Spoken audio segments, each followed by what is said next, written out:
Welcome to this live stream event of Panther Sports.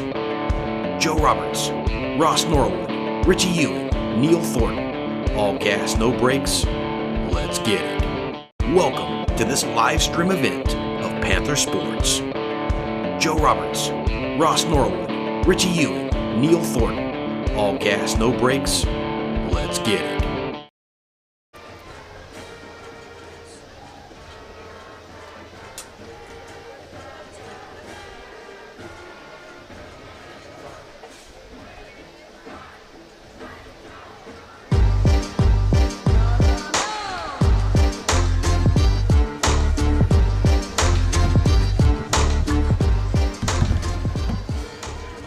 Panther Nation, welcome to the halftime show, Liberty Panthers Sports Network. I'm Joe Roberts alongside Ross Norwood, and as always, our halftime guest, Liberty Athletic Director and head football coach Chad Taylor. Welcome back to the show, live and in person.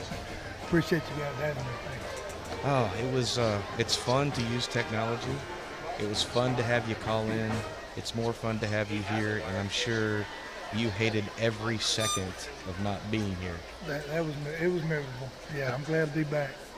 So I guess to jump this off, last Friday, guys had a really grinded out victory, 14-7, all the scoring in the second quarter, a defensive posture in the second half. So take me through the position that you were on the couch. How many times did you roll over? Did you kick anything? And is the window, are things okay? You didn't throw a remote? Well, I like my house a lot, so and my wife likes our house, so I'm not going to tear my house up over a football game. But it was definitely hard to watch and not being able to help make any of those adjustments that we needed to make in order to be a little more productive. But let's say this, the high ball was really, they were pretty big up front. We had a hard time moving them, so they made things difficult. Oh my gosh, they had some monsters on the offensive and defensive line. Watching video before the game, Ross and I were looking at that and like, oh my gosh, that guy's big. Oh wait, no, that guy's even bigger. Yeah, they had some pounds up front, and we had a hard time moving them. They got a couple guys back that we hadn't seen. 52 was somebody that we haven't seen on video yet, and he ended up being a man. And 56 we've seen. He's played offense and defense. We kind of felt like we were going to be able to do a few things, since he was having to play both ways. But Friday he only played defense, and he was kind of ready to go every time. Yeah, he was. He was a monster. He was indeed. They weren't short on groceries in Diboll, Texas. No. So you step into the game, and what is it Mike Tyson famously said, everyone's got a plan until they get punched in the face. Yep.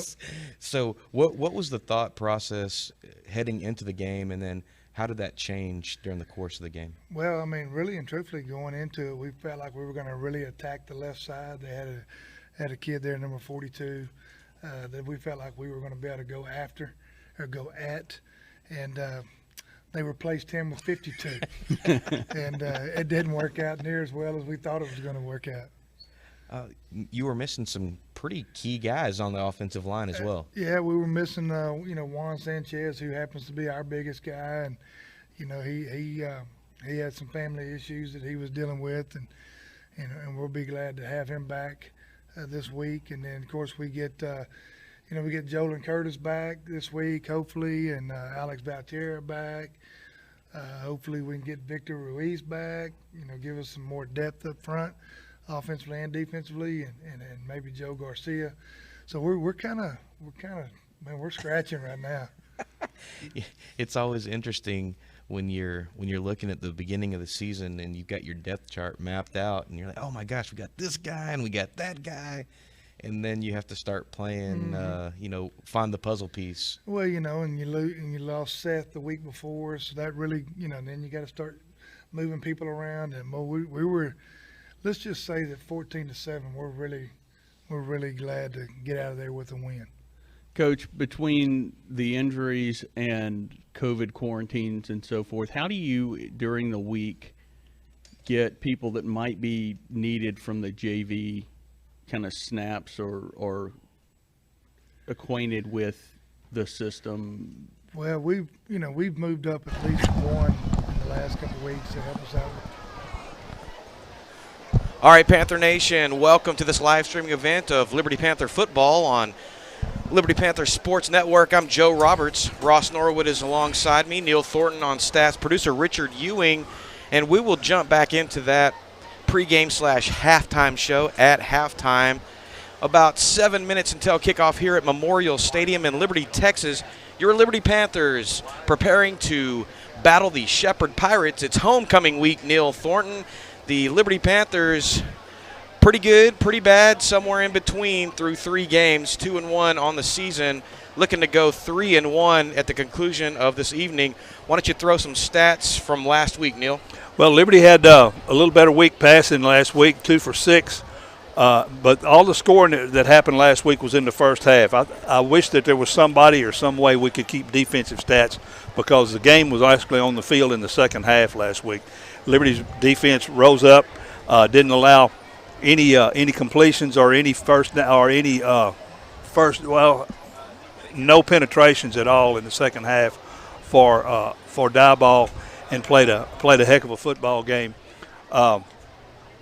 The punting game began to come around a little bit. This walk-on fella, Shemp, that the students influenced to just walk on. He had never played before. He was a soccer player, and he started to be a pretty good kicker and a whale of a punter. He had a 54 last week, and really set Diboll back.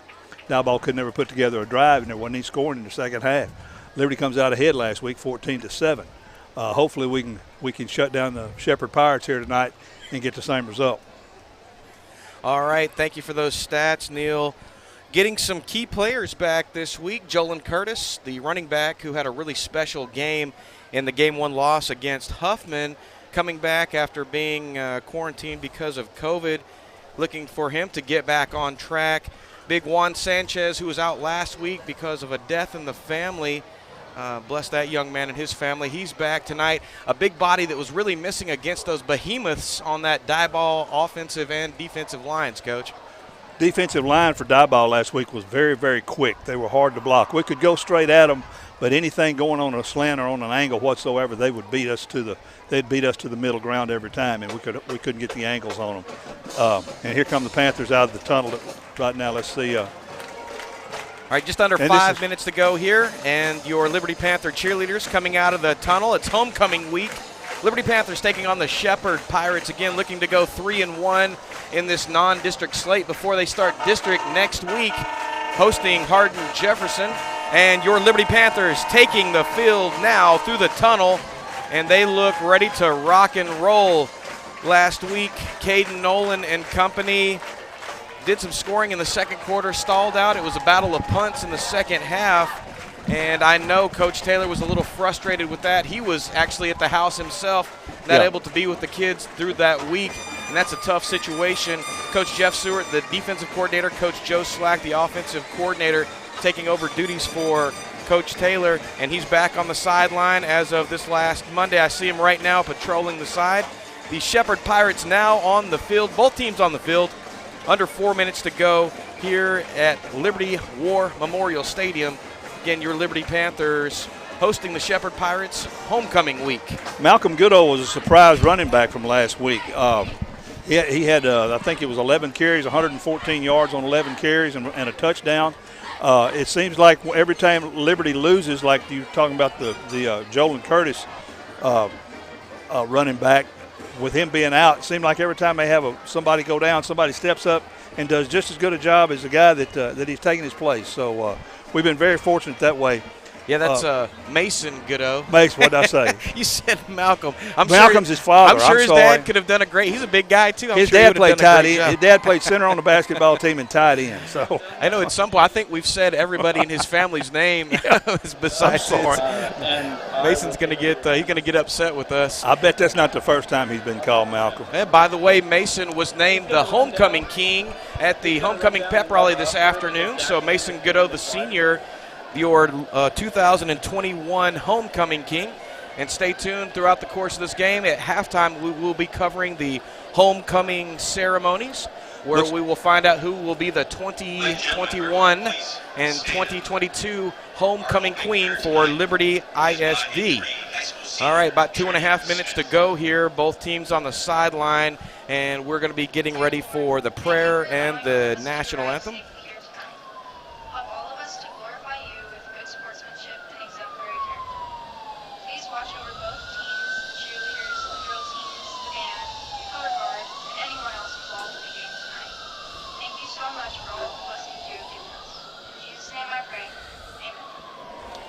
Amen to that. And now we will have our national anthem, and this will be performed by members of the LHS Chorale under the direction of LHS Choir Director Christy Bean.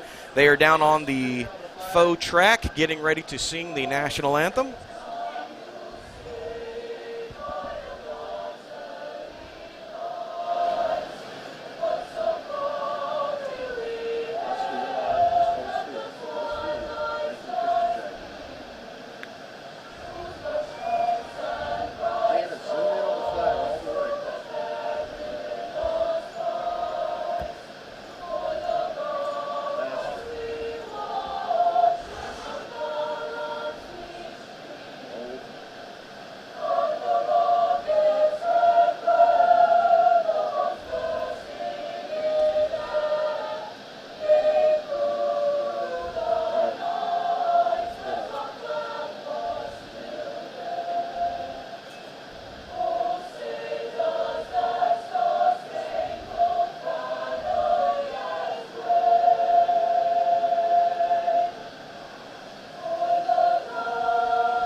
Another fine job by the LHS Chorale, again under the direction of Liberty High School Choir Director Christy Bean.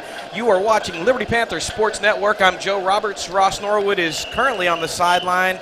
He will be coming up here momentarily. Neil Thornton on stats tonight. Producer Richard Ewing running all of the technical things. We have Oscar Sakata and Daxton Frazier on our sideline camera tonight. Upstairs, manning cameras, Tanis Grimes, Eduardo Mata, and Felton Allen taking turns with that.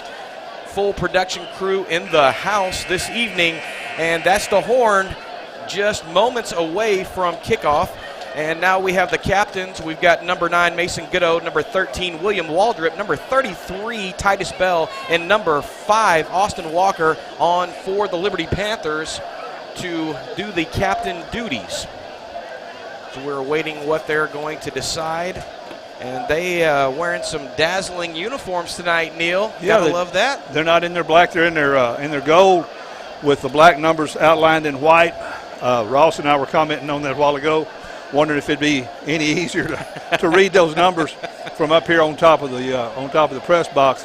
They're fine right now, but as soon as these boys get hot and start pulling on the shirt tails a little bit and gathering them up and start folding those numbers over the top of each other, it's going to be a hard read. One thing is for sure, I will probably say somebody's name wrong tonight, and that's okay. I want to make it 4 for 4. Been pretty good through 3 games. The 2s, the 5s, and the 9s start to look the same. All right, the Panthers are going to be on the north end. Pirates going to be on the south end. Pirates win the toss and are taking the ball. And the Liberty Panthers going to be kicking off. That means they will be receiving the second half kickoff. Shaking hands now, getting ready to go. 12 on the clock. It's Friday night in Southeast Texas. Your Liberty Panthers getting set to begin the Friday Night Lights, Neil. This is an exciting time. We got a packed up parking lot. We got a pretty full stadium, only getting more full as the seconds tick by. Won't be too long before you won't be able to find a place to sit in War Memorial Stadium. Pretty full house tonight. Liberty always turns out good for their homecoming games. Had a big bonfire last night. A lot of community support. A lot of that's left over and due to the efforts of the entire athletic department, most especially the advertisement, I guess you'd say, that the softball girls gave them. And all these kids work just that hard, and all these coaches work just that hard. All right, and, senior Jaden Shimp Jaden, that's his first name. Jaden, who came out of nowhere a couple of weeks ago, pretty much walked off the streets and stepped into the kicking role because of some kids being out, getting set to kick the ball off for the Panthers. Ball on the Panther 40-yard line, and that's the whistle, and away we go. High and not too deep and not fielded cleanly at all, and the Pirates fortunate to get that back and a start on their own 27, maybe no, it looks like 28-yard line, and that's where we'll start the contest. 1st and 10 for the Shepherd Pirates, and we'll get our first look at this. I'm going to call it a revamped defense because in week 1 they looked a little shaky, and then ever since they've looked pretty darn wonderful.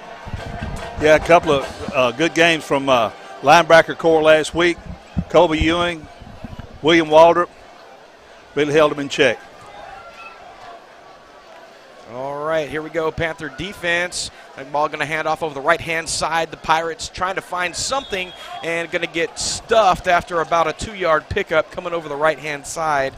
And that's going to bring up 2nd down and approximately 8 as the Pirates move up to their own 31-yard line on the far hash mark. Again, the Pirates working from right to left and marching northward. Panther defense under the direction of defensive coordinator Jeff Stewart have been pretty darn outstanding the last couple of weeks. And the Pirates in a fairly tight formation, single receiver to the left. Motion, and the quarterback's going to call his own number over the left-hand side. Going to get stuffed, but there's going to be a flag in the back field that's probably going to be going against the Pirates. I'm thinking a cut block or something that they're picking up on that side. Let's see what we got. And still awaiting the signal here. It does look like it's going to be going in the correct direction for the Panthers. Could have been a hold there. Going to mark them off. No, they're going to mark them off 10 yards, and that's going to be a replay of 2nd down. No, they're giving them 15 on that. Oh, that's a big one. Personal foul. That's definitely a personal foul. Didn't see the commentary, but that's going to push them back to their own about 18-yard line. That's going to bring up 2nd and a mile for the Pirates in this early contest. Just about 11 minutes to go in the first quarter. So far, so good for the Panther defense, Neil. Yeah, they've managed to take up the slack on the line of scrimmage there, and then, of course, that 15 yards in your favor doesn't hurt anything. And the quarterback going to call his own name again and immediately getting stuffed in the backfield. Nothing doing. A host of Panthers coming in on that. Maybe a pickup of one. Well, no, it looks like maybe got back to the line of scrimmage. Going to bring up 3rd and extremely long again. Middle of the hash marks. The Pirates on their own, probably 18.5-yard line. Who was that carried the ball that time? That was the quarterback for Green.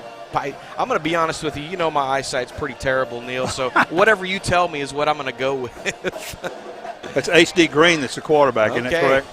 That sounds great to me. I love your insight and commentary. 1. Doubles to the right, and number 1 rolling out for the Pirates, looking for something and getting it away just before it gets popped. That's going to stop the clock and bring up 4th down. Some flag down there. Must be a hole. There is some laundry on the field. You know, anytime you got a quarterback running down the line of scrimmage, there's the opportunity for some holding by that offensive line. I expect the Panthers to decline it so they can get the ball on a punt here. They should get very good field position. I would absolutely decline this if they have the option. And it looks like they're sending on punt personnel. Crackback block, decline, 4th down. Yep, they're going to bring up 4th and extremely long. It's about 4th and 13 or so. Or I'm sorry, 23 or so. And that's going to bring on the punter for the Shepherd Pirates. Nobody back deep for the Panthers. They're just going to let this hit and roll, not take a chance. And I would suspect they're going to have some pretty good field position for their first possession. Snap is back, and it is up. That's a pretty good punt. And it's going to take a Pirate bounce and then stick. And going to come to rest about the 41-yard line, and that's where your Liberty Panthers are going to start their first possession on their own 41-yard line, far hash marks. Again, Panthers going left to right. 41-yard punt there. Yep, 41. That was a really good punt. It was a high snap. He came down with it pretty cleanly. Panthers almost got through to make the block. not successful there, and then fortunately didn't run into the kicker to negate a really great defensive stand. Liberty Panther huddle breaking now. And it looks as though we're going to have Caden Nolan under center. Coach Taylor talked about his wanting to get back to the roots, and they are going to be back in that double tight, double wing formation. Man in motion, going to hand the ball to the fullback, and a big carry. Yeah. And that looks like that's going to be Titus Bell. Is that number 33? Yeah, number 33, Titus Bell, the big fella, going to pick up a first down on the carry down to the 44. 44-yard line of the Pirates.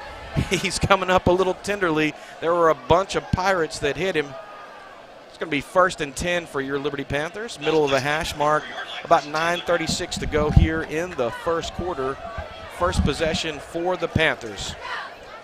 Man in motion, and Nolan rolling out, letting it fly over the top, and it's going to be just over the hands of Mason Goodall. That's going to stop the clock and bring up 2nd down and 10 for the Liberty Panthers.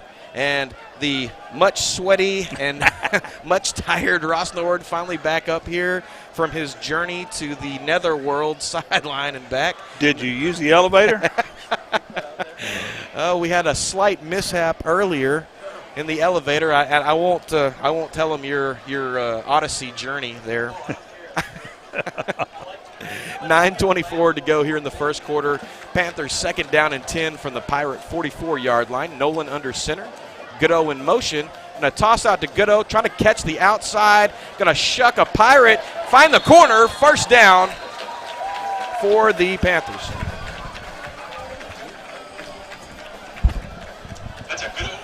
Oh, well, they're going to say he stepped out of bounds, so that's not going to be a first down. It'll be 3rd and about 3.5, maybe 4. Yeah.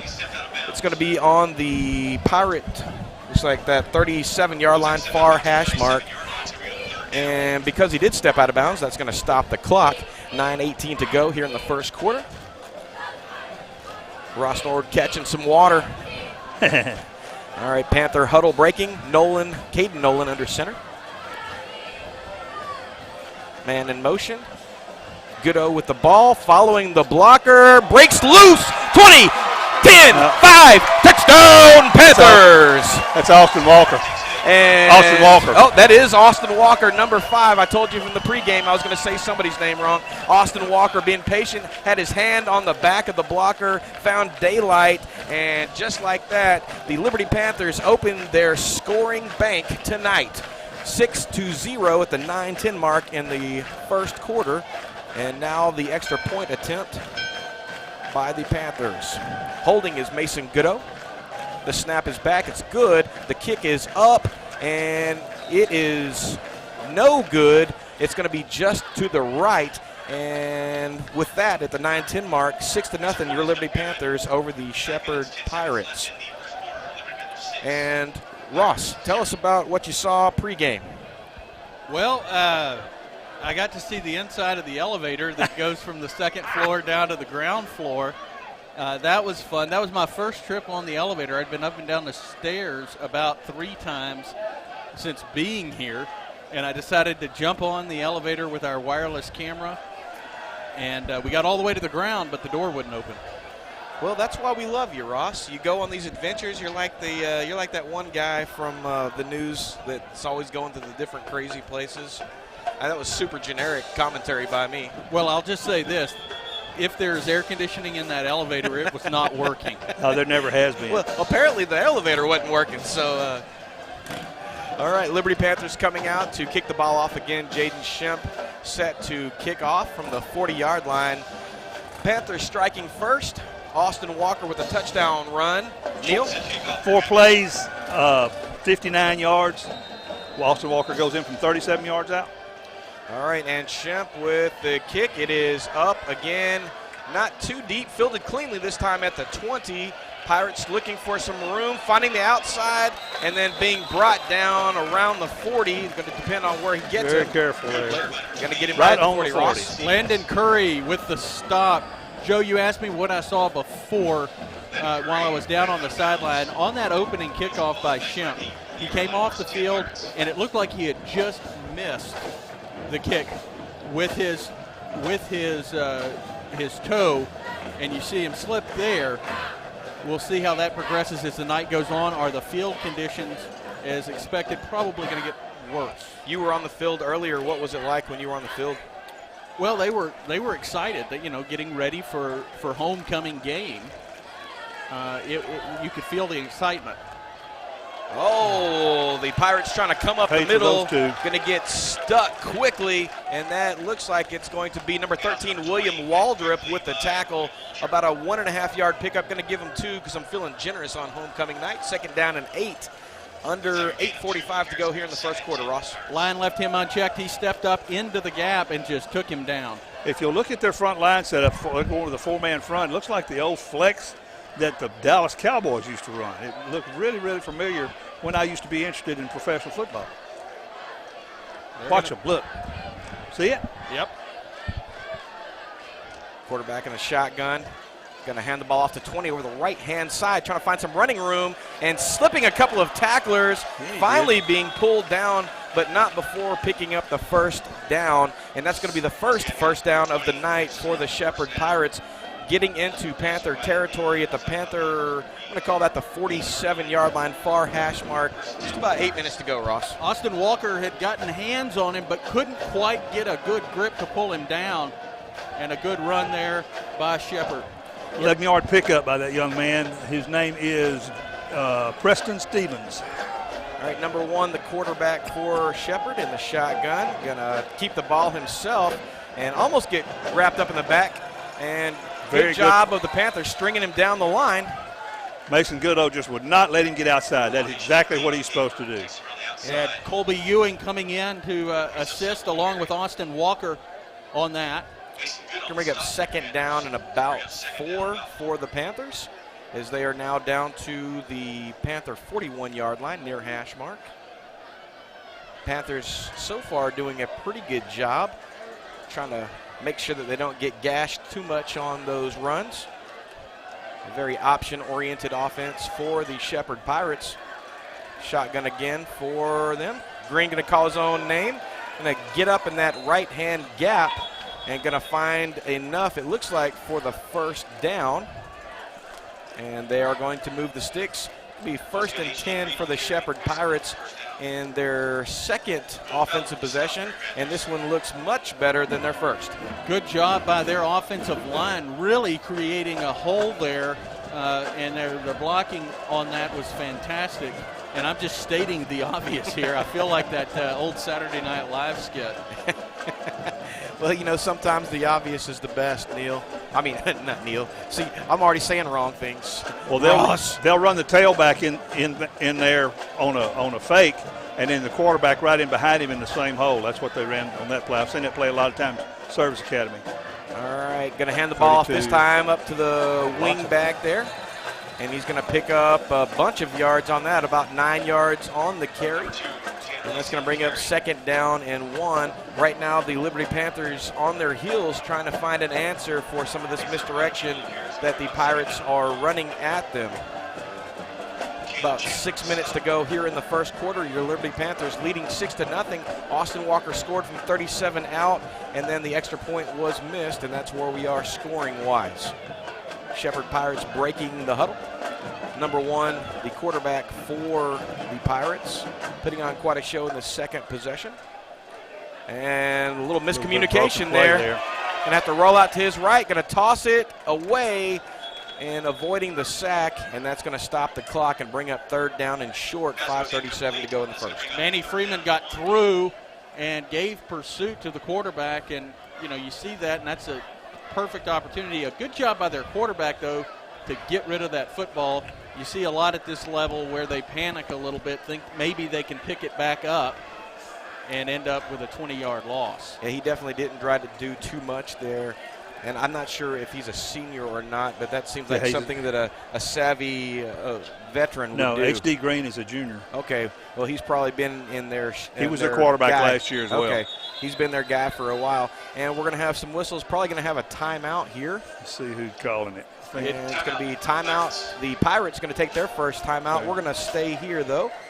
All right, let's talk about some of our keys to the game. We didn't mention that. Neil, what's your key to the game for the Panthers this evening? Well, after watching this series of downs, it looks like we're going to have to change up our front four a little bit some way or another.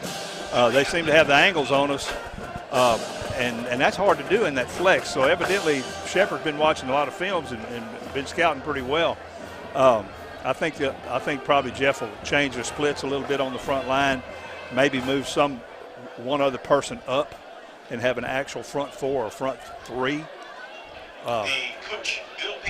Well, the Pirates did have the opportunity to play Cold Springs last week, and they run a very similar offense to Liberty. Neil, or Ross? I was going to say, Neil and I saw before the game, as they were running some of their offense, they really didn't have they had very tight splits. Yeah. And now they're spreading it out greatly.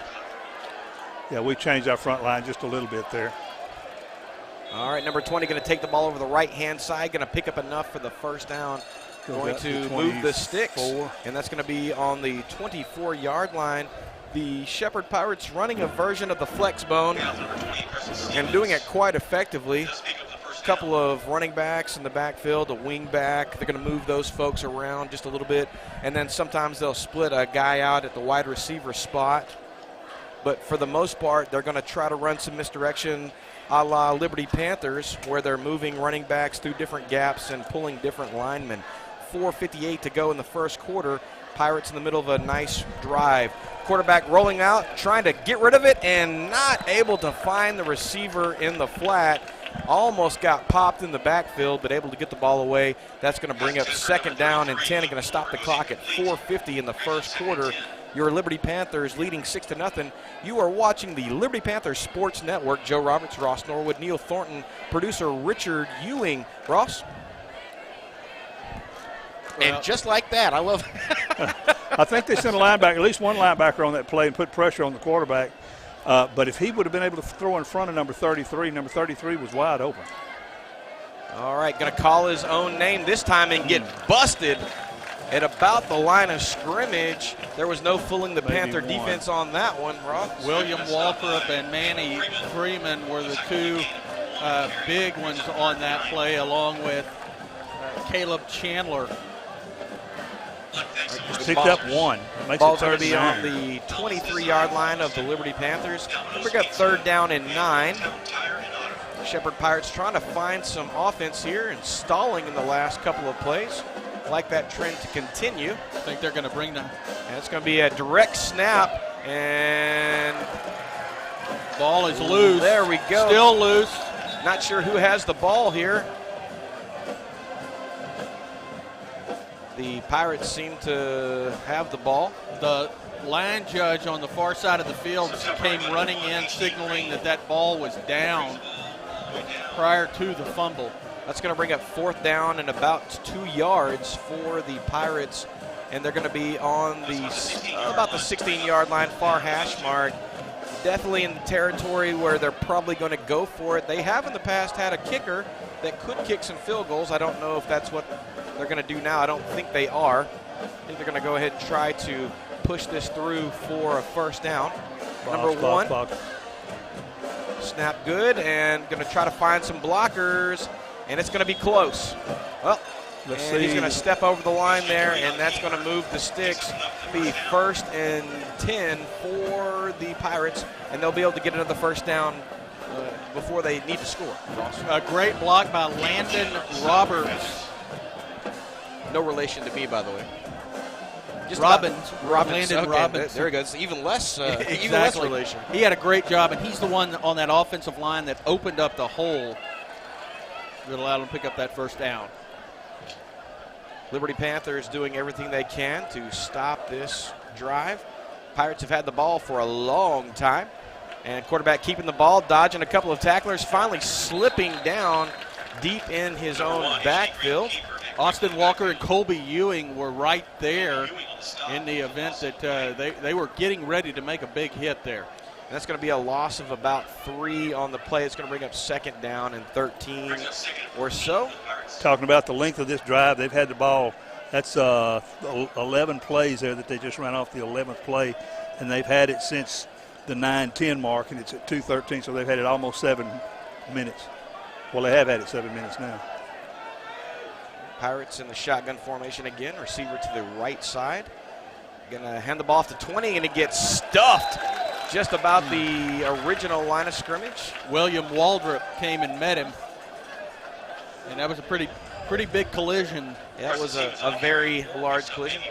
So going to get him a little bit further back than I thought. It's going to get third down and about 12 for the Pirates as they have the ball on the Panther, looks like about the 16-yard line. 1:37 to go here in the first quarter. Panthers striking on their first possession. Pirates in the middle of their second possession, and they have had the ball forever, Ross. Well, on 3rd and 13, I wouldn't be surprised as they spread 2 wide receivers out if there was a little bit of a swing pass or maybe even a screen. Uh-oh. And they're able to come underneath, and number 20 took the ball, and I'm not sure how he snaked his way through there, but the Pirates step across the goal line, and they answer the bell that the Panthers rung earlier in this quarter. It is now 6-6, Pirates and your Liberty Panthers. Wow, I was completely off. Well, I was off well, too. I tell you what you did. I tell you exactly what you did. You did the same thing that the defensive scouts did. They thought it was going to be a pass to the right-hand side out here, and it opened up that hole in the middle. All right, going to be a snap, and the quarterback rolling to the outside, trying to get the two-point conversion, and he's going to extend, and the linesman on the far side is saying good. And that's going to be a good two-point conversion. At the 1:14 mark, the Shepherd Pirates are going to go ahead of your Liberty Panthers 8-6. And so what I'm seeing right now, Ross, is that Shepherd does not have a kicker, and they are going to be going for it pretty much every time, I would imagine. Yeah, and so on that drive, the big thing, and this is going to be stating the obvious, that offensive line did a wonderful job of double teaming and opening up these gigantic holes that I have not seen against Liberty all year, and that includes in the Huffman game. Well, when you run a misdirection offense the way they do, you're going to have some opportunities to find some gaps. The thing that you are expecting from the Liberty Panthers is that since they see a misdirection offense quite a bit, that they'll be able to adjust to that, if not now, at least at halftime. And we've seen time and time again that the Liberty Panthers go into the locker at halftime and they come back out with a really wonderful game plan. All right, looks like back deep for the Panthers is going to be, is that going to be Jolin back there? I can't tell. Let me see. That is it Fontenot? You've got 15. Yep, Jolin Curtis and Gavin Fontenot back deep for the Panthers. Fontenot has been pretty steady as a return man for the Panthers. There is a towel or something laying on the Shepherd side of the 50-yard line, and it's been there, well, ever since they came through. Well, that kick's going to be high. It's going to be deep. It's going to hit, and it's going to roll into the end zone, and that's going to stop the clock. Touchback, and the Panthers will start on their own 20-yard line on their second possession. 1:14 to go here in the first quarter. Liberty trailing by 2, 8-6. Neil, what was the scoring summary for the Pirates? 13 plays, 60-yard drive. Stevens goes in on a 16-yard run. Two-point conversion was good at the 1:14 mark. Brings the score to 8-6 with a minute 14 left in the first quarter. Fixed to go to the second pretty quick. You know, I said 20-yard line like we're still doing that. They're at the 25-yard line. Well, and that was a tough, Gavin Fontenot did the right thing there, letting that ball go. All right, following the blockers, Jolin Curtis, still on his feet, going to pick up about 4 yards on the first down carry. That's going to bring up second down and 6 from the Panther 29-yard line near hash mark. And that's one of those shifty hips of Jolin Curtis. We saw a bunch of that against Huffman. A lot of patience there, too, like you're talking about. He waited for that blocking to stay in front of him. He had 2 blockers in front of him, did a really good job.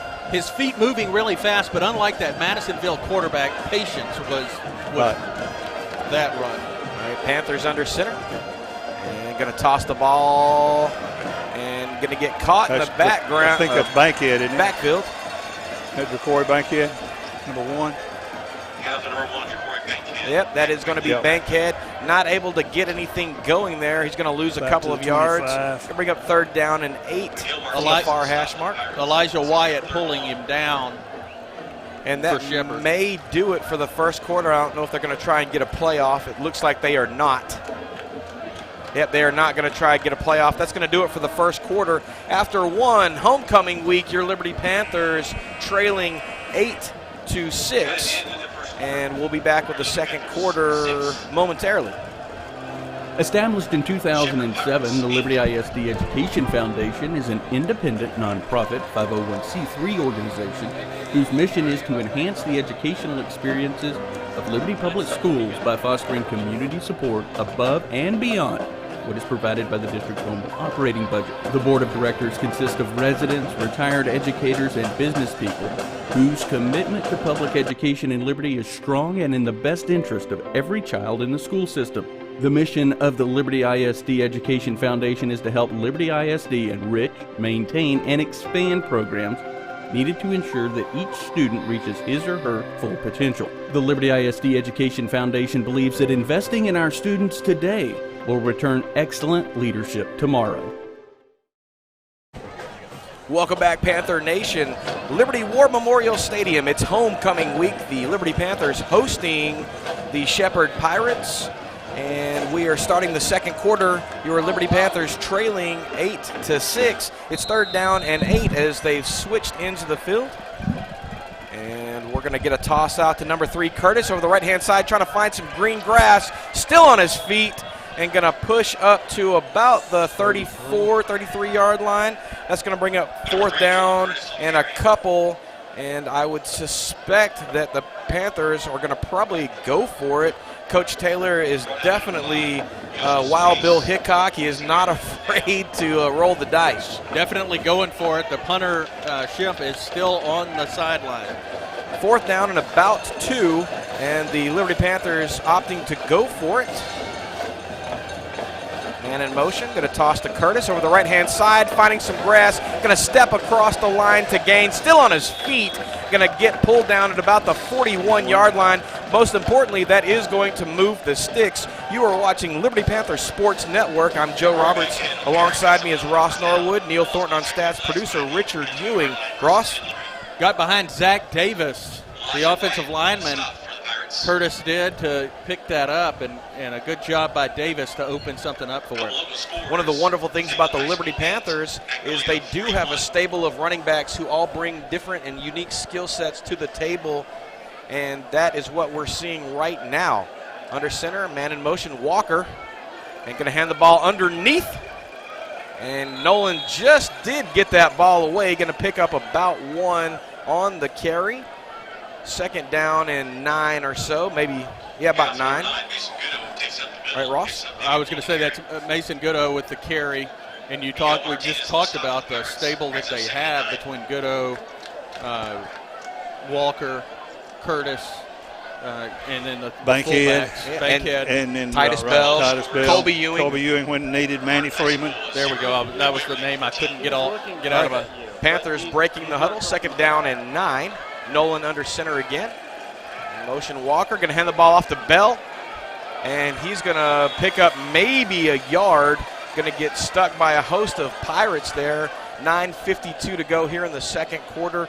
Panthers trailing by 2, and in the middle of their second offensive possession, ball on the Panther 44-yard line, Ross. Tanner Lacey there making that initial contact for Shepherd. Mason Goodall almost getting that block.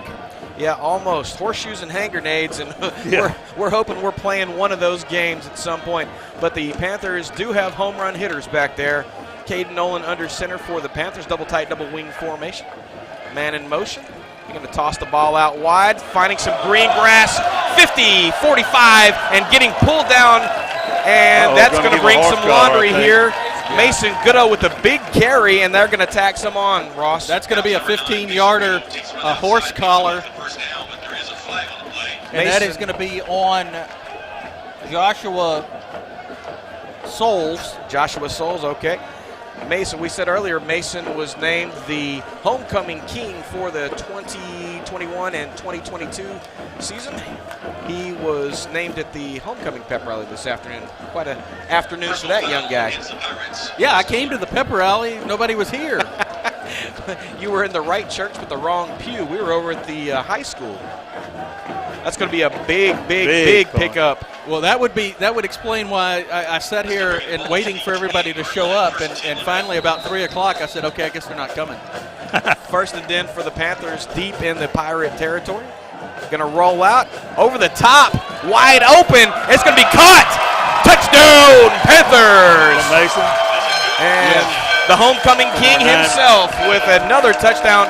Nolan to Goodall, and we've seen that a couple of times. He was wide open there. Soft touch by Nolan, soft catch by Goodall. Touchdown Panthers. Goodall doing a good job getting behind the cornerback there. At the 9:02 mark here in the second quarter, the Panthers retake the lead, currently up 12-8, and it looks like they're going to go for two here. In the situation, they really do need to go for two. And in motion, going to call his own number. Up there, going to step across the goal line, and that's good. That's number 3, Jolin Curtis, who picks up the 2-point conversion. And the Panthers at the 9:02 mark, 14, Shepherd Pirates 8.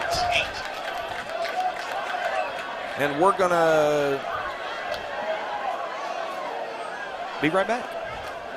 Hi guys, I'm Liliana McNutt. I am a junior and I am in the theater program this year.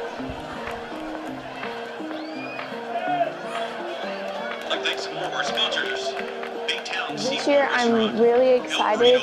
I've been doing theater for about 5 years now, and I think we have a really good group of girls and guys, and I just think that this year at One Act Play we're going to perform like never before, and I think it's just going to be an amazing year. I really love theater because all of the community and everything in it. So yeah, I'm really excited about this year. Go Panthers! All right, welcome back, Panther Nation. 9:02 to go here in the second quarter. Your Liberty Panthers leading 14-8. Scoring summary, Neil? Let's see. That was about 8 plays and 75 yards. Goodall scored on a 28-yard pass from Caden Nolan. 2-point conversion was good. 14-8, Liberty. Fielded cleanly at about the 18-yard line. The Pirates returning really nicely. And they're going to bring back up to their own 45-yard line, maybe 46-yard line. That was a really nice kick by Shemp and a really nice return, and it's going to be confirmed at the 45, Ross. Van Shaver for Liberty with the stop.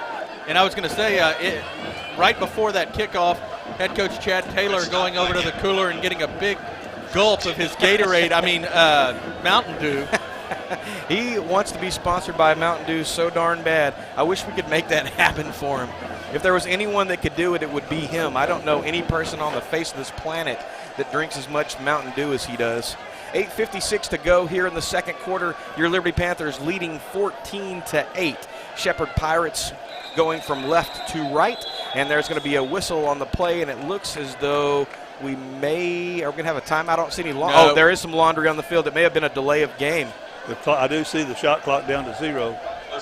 So let's see. And it's going to be a delay of game against the Pirates. That's going to move the ball backwards unless they're saying they called a timeout. Penalties. They've had 35 yards worth of penalties so far. They're going to come talk about this, Joe, because that is exactly what the Shepherd head coach is saying. Hey, I want a timeout. I was trying to call a timeout. And they may go ahead and give them that timeout. They generally err on the side of that when that penalty occurs. You have the line judge case. Let's see what we got. Who was standing right there with the coach. Yeah, he was.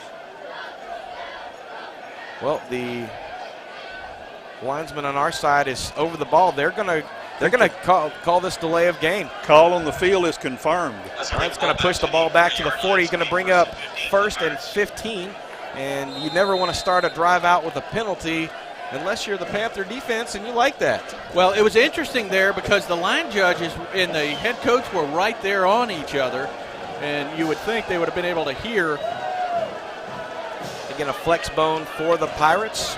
Quarterback going to keep the ball and going to get busted on the right-hand side and going to pick up maybe 2 yards on that. It's going to bring up 2nd down and 13 for the Pirates. The ball up on the Pirates' 42-yard line. Going to keep the clock moving here, Ross. Nolan coming in off that outside corner and laying a lick on him. There we go. They send him to my alma mater, Stephen F. Austin. The Lumberjack laying the wood there. We like to see that.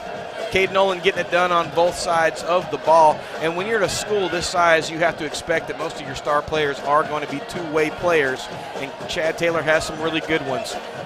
Number 1 for the Pirates in the shotgun formation. It's a low snap, going to hand the ball off to the running back and to get bottled up quickly. No gain on the play. Maybe lost a yard. Back a yard. Isaac Chavez there getting around that block and being able to wrap him up and take him down for that loss. And I would suspect that Coach Stewart had a long chat with his defenders after that last possession. They look a lot more alert, a lot more aware of their base positions here. Yeah, that was a similar play to the touchdown run that Shepherd had, and Chavez getting in there. It's almost like a little delay, a little draw play there. They need to ring that bell down. It's 3rd down. Boom. Shotgun formation. Snap good. Going to hand off to 22 and going to get busted up by Colby Ewing. Colby Ewing coming through there, making the big defensive stop. That's going to bring up 4th and extremely long for the Pirates. Lost one, didn't he? They are going to bring out their punting unit, and the Liberty Panthers with a very, very encouraging defensive stand there. Yeah, that's a whole lot better. It seemed like the line play, the line is penetrating, getting through Shepherd's offensive line. I'll check and see what they've done. Looks like they've, believe it or not, looks like the defensive line has tightened up their splits. But maybe it worked for them. So, all right, again, the Panthers not sending anyone back. That's a low snap. Able to get it off in a good kick. Yeah. And that's going to hit and take a very, very nice Pirate roll down to the 11-yard line of Liberty. And what looked like to be a busted punt turned out to be a nice kick for the Pirates. 45 yards. Well, and Liberty they were dangerously close coming over that line before that ball was snapped, but they were not. Well, you know, when you have that kind of a cushion, 4th and 15, 4th and 16, you have a little more of a benefit to get a little jumpy if you want to. Yeah, another thing that we've seen Liberty do this year is really bring the house on punts. They haven't gone back and returned a ton of them. Well, if you don't put anybody in the backfield to catch the punch, you don't fumble punts. And I think that's pretty much what they've been. That's been their philosophy. Ball's on the ground. He fell on it. You jinxed us, Neil Thornton. The little botched center quarterback exchange there. Liberty Panthers going to fall on it right at the line of scrimmage. That's going to bring up 2nd down and 10. I think he picked up one. Oh, he may have picked up a yard. Well, he may have fumbled it forward a yard. I don't see the down box moving. But the ball's on the 12. I'm going to get him one. Yeah, that ball is sitting right there on the 12-yard line, so a very generous spot. A very generous spot. I'm going to still call it 2nd down and 10. The clock's still moving. About 6 minutes to go here in the first half. Panthers leading 14-8. Nolan under center, double tight, double wing formation. Going to drop back, trying to look over the top. Going to find a wide open wall. Is that Gavin Fontenot off to the races? 25, 20, 15, 10, 5. Touchdown, Panthers! Oh, and there's going to be a laundry in the backfield, and that's never good. You know that's coming back. That's probably going to be a hold. Had him. He's demonstrating it to Chad. Oh, he said he had him around the waist. He was wide open. Yes, he was. And on a play that had nothing to do with that, wow, you hate to see that. Those are tough. When you have it away from the football. And busted coverage from Shepherd left Fontenot wide open. Wide open, Gavin Fontenot. That was a wonderful pitch and catch from Nolan to Fontenot. And Fontenot showing some speed I didn't know he had. That's what I was about to say, really showing a little breakout speed as some of those Pirates were in pursuit and making some ground up, and then he just turned it up. That's going to push the ball way back, going to be on about the 2-yard line. It's going to bring up 2nd down. 2nd down and 20. Why didn't they do half the distance there? Well, they weren't in a goal situation. That's probably why. Or, I mean, they weren't in an under 10 situation. But it's a 10-yard penalty. Well, 10 yards is more than half of 12. Well, I don't see Coach Taylor fighting that. I don't either. Oh, no, they are moving the ball, so they fixed it. Okay. They're going to put it up on the 6, so they did fix that. Come on, ref. Let's go. All right. Once again, under center, Nolan. 5:42 to go here in the second quarter. And they're going to hand the ball off this time. Fighting out of the backfield, going to get tripped up. Looks like number 3 was at Jolyn Curtis. Yes. With the carry, going to pick up a couple. Going to bring up third down and about 14 for the Liberty Panthers. You are watching Liberty Panthers Sports Network. Joe Roberts, Ross Norwood, Neil Thornton, producer Richard Ewing. And we are here at Memorial Stadium homecoming week. Your Liberty Panthers leading 14-8 as we're wrapping up this second quarter of the first half. And at halftime, we will be watching the crowning of the 2021-2022 LHS Homecoming Queen. Caden Nolan under center for the Liberty Panthers. Double tight, double wing, and we got some movement there. And I'm guessing that may get a free 5 out of that. Yeah, may get a freebie there. I didn't see any Panthers move. That doesn't mean they didn't. They do seem to be moving backwards, indicating they think it's going to be against them. No, it is going to be offsides against Shepherd.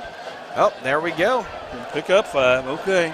Well, that's always fun when that goes in your favor, Ross. Yeah, I mean, that contact right there as the defensive line was cutting that offensive line. They were going low, and the offensive line didn't move. That's going to bring the ball to just above the original line of scrimmage. 4:45 to go here in the second quarter. Third down and 9. The ball going to be on the 14-yard line. Well, I can't tell, 13-yard line of the Liberty Panthers. Far hash mark. Panthers going from right to left. Double tight, double wing formation. Curtis in motion on the right-hand side. Takes the pitch, finds some green grass, looking for the first down, and going to get stopped just shy right on the 20, of I think. the first down.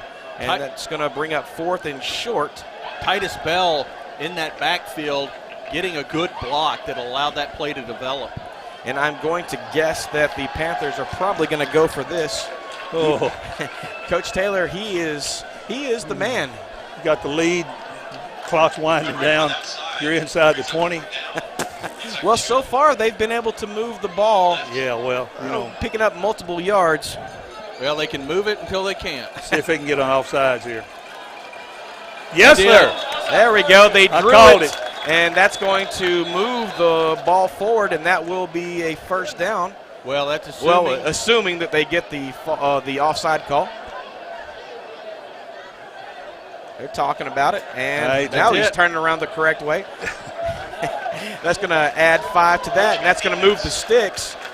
And ice water in his blood there, Neil. Yeah, okay, and that gets you out of the hole a little bit, opens things up. I believe, you know what, I believe I go back to that pass again right now. That is the second encroachment penalty in 3 plays. That's 45 yards of penalties. Coach Taylor said he had a $20 bill in his pocket. He's going to go buy a lottery ticket after the game. So far, it's looking pretty shiny for him. 1st and 10 for the Liberty Panthers. Double tight, double wing formation. Curtis in motion. Nolan over the top, throwing that ball. Same play. And it's going to – did that – it fell short. It's going to fall short. I thought it got rejected right into the hands of a Panther receiver. That's going to stop the clock. 3:15 to go here in the second quarter. Second down and 10 for the Liberty Panthers on their own 25-yard line, far hash mark. That was the same play, just to the other side. Yeah, Nolan had to get rid of that ball a little bit quicker than he wanted to. Threw off his back foot, consequently wasn't able to get set. Still, with the arm, he was able to yak that a little bit farther than I thought. Man in motion. Going to come underneath. And that's number 5, Austin Walker. Going to pick up about 4 yards on the carry. Can bring up third down and 6.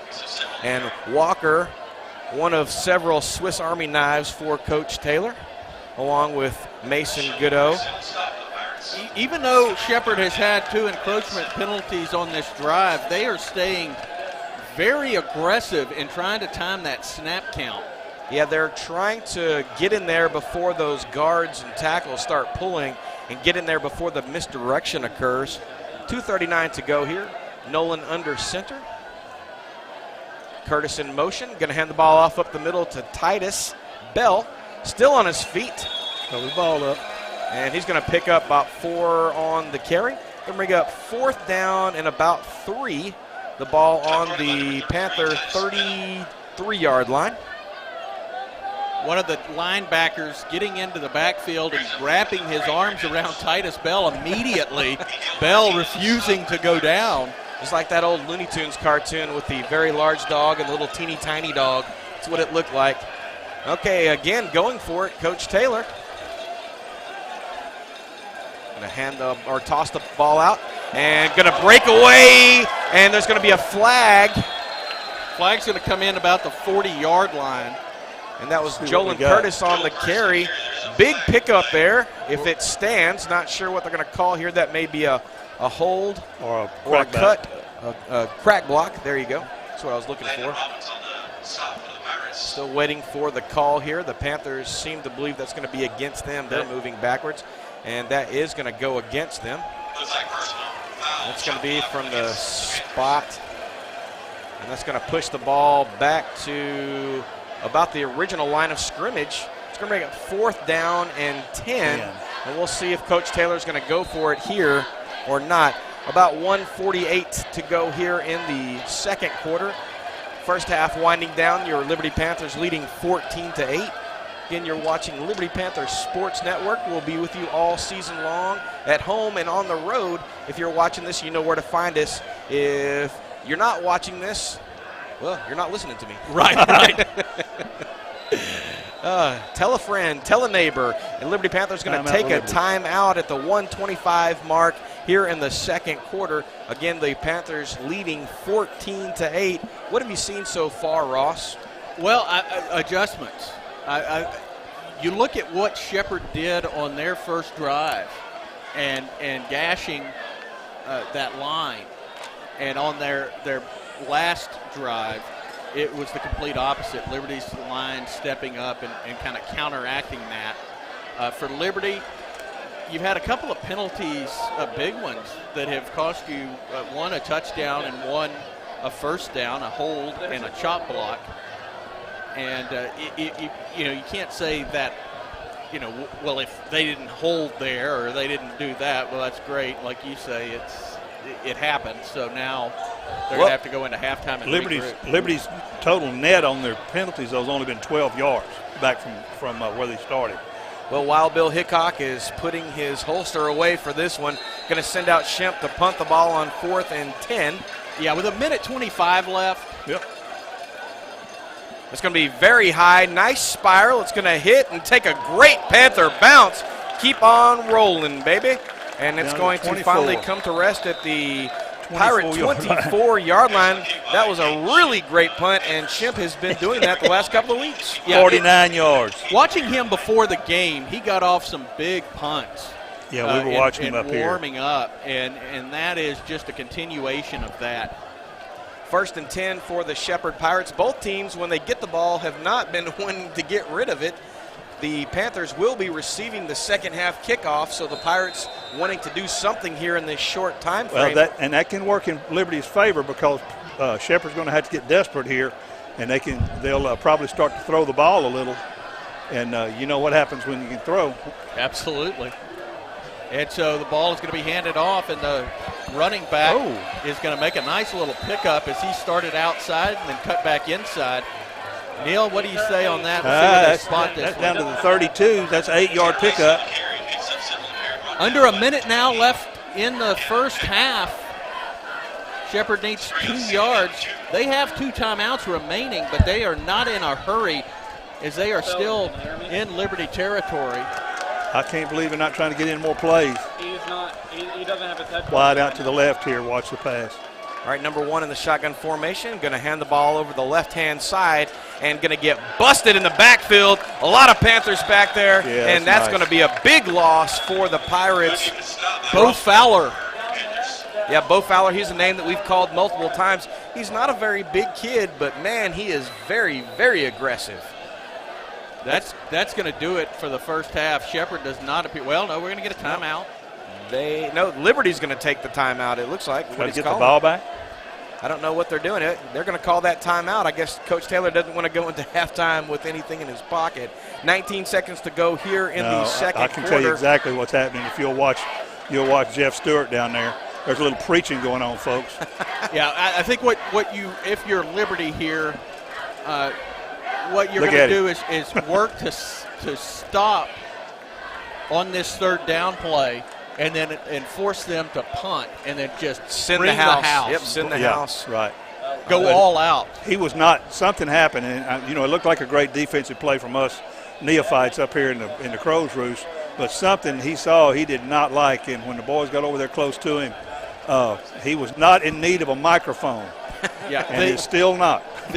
The clock had gone down to 19 seconds, but they'd been trying to call the timeout, and they adjusted it back up to 25 seconds. I saw Joe turn around here and was talking to the press box. It's going to be third down and 12 for the Pirates. 25 seconds to go here coming out of the timeout. Number one in the shotgun formation, man in motion, going to hand the ball, going to keep the ball, going to step in the middle, and the Panthers are going to take another timeout. And that's going to force them to punt here because they're definitely not going to go for it this deep in Liberty territory. I would imagine not. That's going to bring up fourth down and 9, and we've seen it before. They are probably going to send the house because whether they run into the kicker or not going to make much of a difference because they will get the ball back in the second half. Correct. And with 20 seconds left, even if there is a roughing or running into the kicker, that penalty, there's still time for it to be applied to this drive. So it's really a no-lose situation for Liberty. And they're out of timeouts, but if they can block this punt, that clock will stop and will not start until Liberty were to snap the ball again. That's a lot of stuff, and I don't know if I even made sense there, Joe. Well, you make so much sense to me that you can make change with a dollar bill. I'll tell you that right now. All right, Panthers coming out of that timeout. No more timeouts left. 20 seconds to go here. Fourth down and 9. No, they're bringing it back. They got the return on. Well, they've got a couple of return men. Walker back. And they're going to punt that, and they're going to let it roll out of bounds. Yes, sir. And that's going to leave 13 seconds on the clock, and the Panthers probably have time to take a shot, maybe 2, depending on what they do and how quickly they can get out of bounds. That's going to bring up first down and 10 for the Panthers from their own 41-yard line, far hash mark. Again, 13 seconds to go here in the first half. With 13 seconds and no timeouts, you either go for the sideline, but because here's the deal, the clock does stop on a first down. However, it doesn't stay stopped very long. Right. They get that thing set, and so if it's a long pass down the field, they're not going to have time to run another play.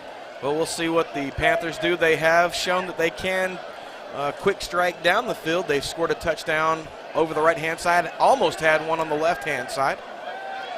Man in motion. And they are going to hand the ball off. And still on his feet, coming back to the right-hand side, trying to find some green grass. And going to step out of bounds with 3 seconds to go. What looked to be like a busted play turned into a pretty big pickup for the Panthers. Not enough for the first down, but enough to move the ball forward. And that's going to be to the Panther 45-yard line, so about 4 yards on the pickup. Let's just say it was a pickup. It wasn't a pretty big pickup. Oh, to me, that was pretty big. It looked like he was going to take about a 5-yard loss. It was positive. That's right. That played 10 seconds to go. That looks like some Tecmo Bowl football there. 10 seconds running all the way around. All right, Panthers under center this time. Man in motion. Going to roll out. Looking for something, going to pull it, and just close to getting out of there. Nolan not quite able to do it, getting tripped up in the backfield. That's going to do it for the first half. Your Liberty Panthers head into halftime with a 14-8 lead. We'll be right back.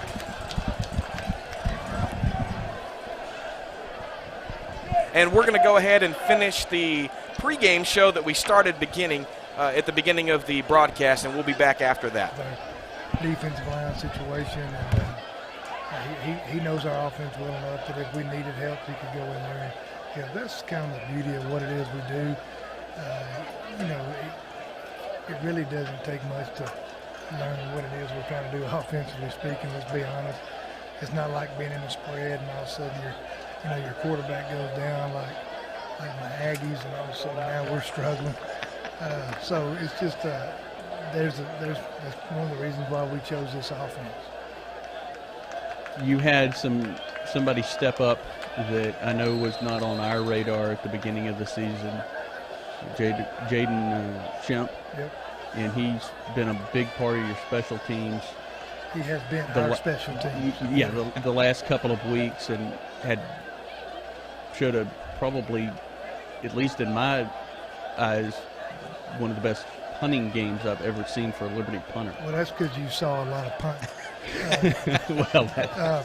But let's be honest. I mean, a couple of weeks ago, we Victor was our kicker and our punter, and then of course he ends up getting sick. So now we're scratching and clawing. I go to Coach Roberts about maybe sending a couple soccer guys to me, and Jaden happens to be in our athletic class, and evidently he's done some kicking in the past because he's really surprised us.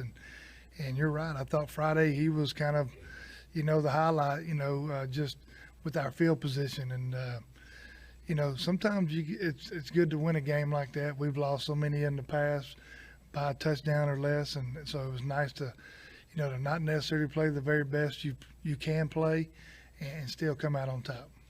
Yeah, I saw him in the hallway, and I asked him how his short game was because it looked like he'd pulled out his 9-iron, and he was just pitching that ball wherever he wanted to put it. And then on the punting game, I mean, he really put them into some disadvantageous spots.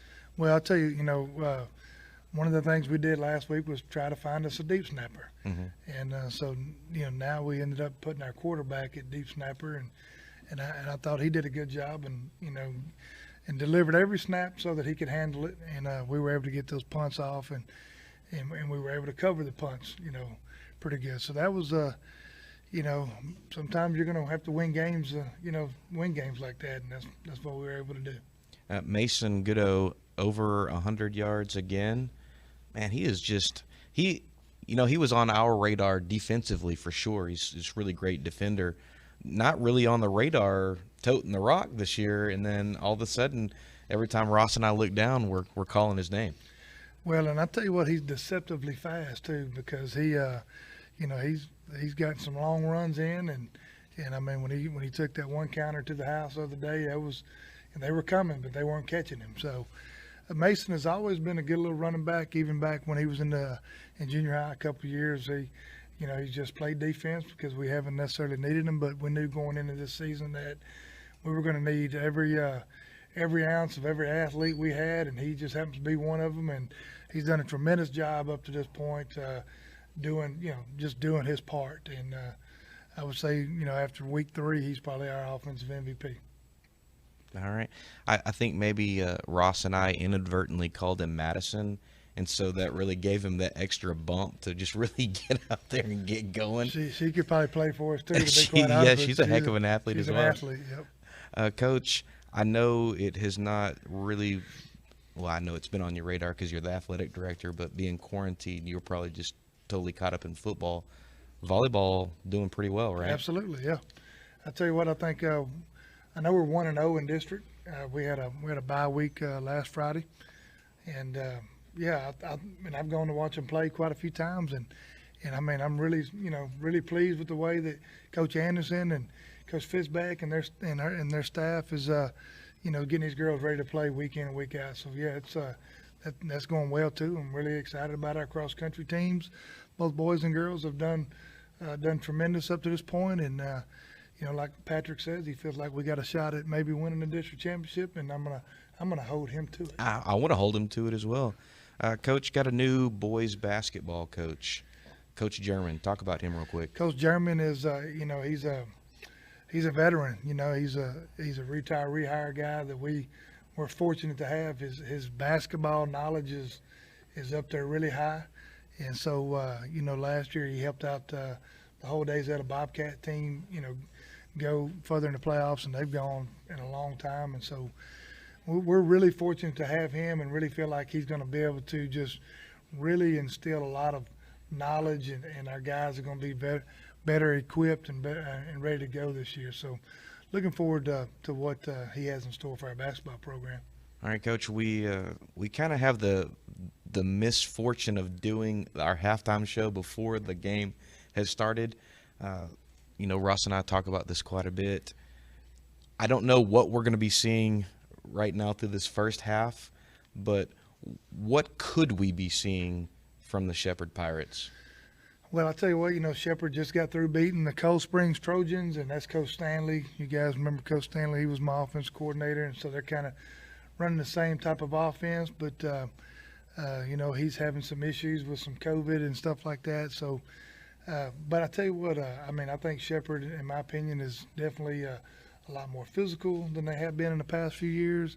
And Coach Robinson, I know him real well, and he's a great guy, great coach, and he'll have him ready to come play. I'm sure, winning last week was the battle of San Jacinto County, and so I guess those guys will be coming to Liberty, riding the high, and they're going to get our best effort.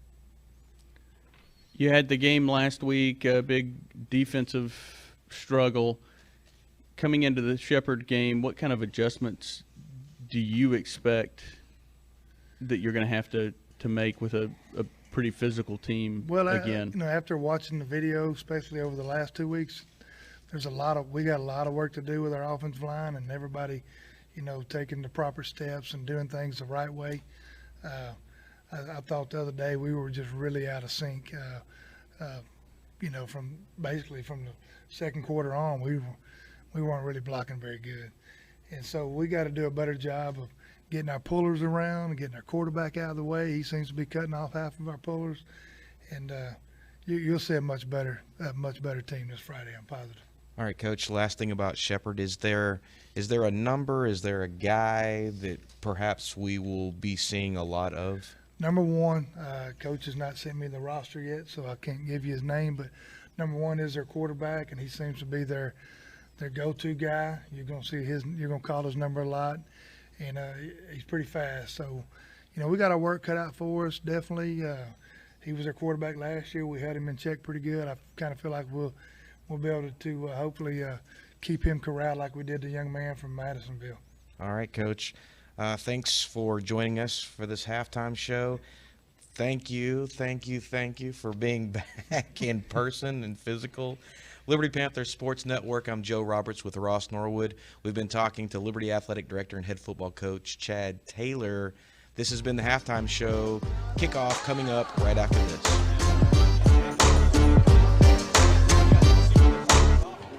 Welcome back, Panther Nation. You are watching Liberty Panthers Sports Network. I'm Joe Roberts. Alongside me is Ross Norwood, who actually is not next to me. Neil Thornton doing stats, producer Richard Ewing. On Wednesday, the Liberty Lady Panthers getting it done in Game 2 of their district competition, defeating the Hampshire Finette Lady Horns. I had an opportunity to talk to Coach Anderson, and this is how it went. All right, Coach Anderson, congratulations on the win tonight. Hey, you guys are 2-0 in district play. How does it feel to be off to such a hot start? It's great. It's wonderful. We've been preaching it in and out and on the road to success, and so they really took care of business tonight. I was glad we took care of it in 3 games. Sometimes we tend to lag it out to 4 or 5, so 3 and done is great. So you took advantage of some defensive miscues in the alley that the Lady Horns were having. Talk about the adjustments that you made to find that. So I told them, one, targeting where we're attacking the ball and where we're placing it on our offensive side to their defensive weaknesses, and they tend to suck in and do things in the middle of the court, so it opened up our alleyways, and so it gave us line and cross shots and tips behind the block, and we've really been preaching that to the girls for the last few days, and they really took advantage of it. And I told them it's not always swinging as hard as you can, but brains over bronze sometimes, and so we play with our brains a lot more than tonight than sometimes, so it was great. It didn't take very long to figure out that number 10 was their best player. No doubt. How did you counteract number 10? Just adjusting our block and adjusting our defense. I watched her warm up and saw where she liked to hit, and trying to plan for her was hard because she's been injured some of the season, so some of the games that I was able to watch them and some of the film that I had didn't have her in it. And so just watching her warm up and being able to adjust and moving not only our defense around her, but also our offense. So I was telling Katrina, you know, we're trying to set opposite of where she is and telling our hitters if she's setting up on the line, then we're swinging across an angle. And so it's just completely changing everything built around that one player. A lot of times you do it around a setter, but tonight we did it around their hitters. So Katrina Tran, amazing setter for you tonight. She made some really heads-up plays. Great saves. Yeah, she does great, and she's got great hands anyway, and so for her to put the ball out and in and being able to shift and just being able to see the defenders and know where to set our ball is great. So. And last, you've got not a super tall front row, but they really came together tonight, and they really talked a lot. What does that mean for the team to have folks to be able to come in and get that done on the front row for you? That's great for us because we've been preaching that, you know, till we're blue in the face. Communication, coming together, playing together, and the importance of having each other and covering each other. And if someone's struggling or a weakness, then we got to step up and cover that and come into the middle every single time. So communicating, and I told them that's what's going to make us successful in the long run. And so we got a big game Friday against Huffman, so we're going to prep tomorrow. I got some scout team coming in. I got Joe Slack and Karen and them coming in to run some scout teams. So we're trying to imitate our opponents as best we can, and so we're going to put that to practice. And I think that all the things that we've been working on, as well as the communication, could very well take us over the top of Huffman. So we'll see. All right, player of the match tonight? Ooh, probably Katrina. Okay. Yeah, she did great. All right, thanks, Coach. Good luck Thanks on so Friday. much. Appreciate it.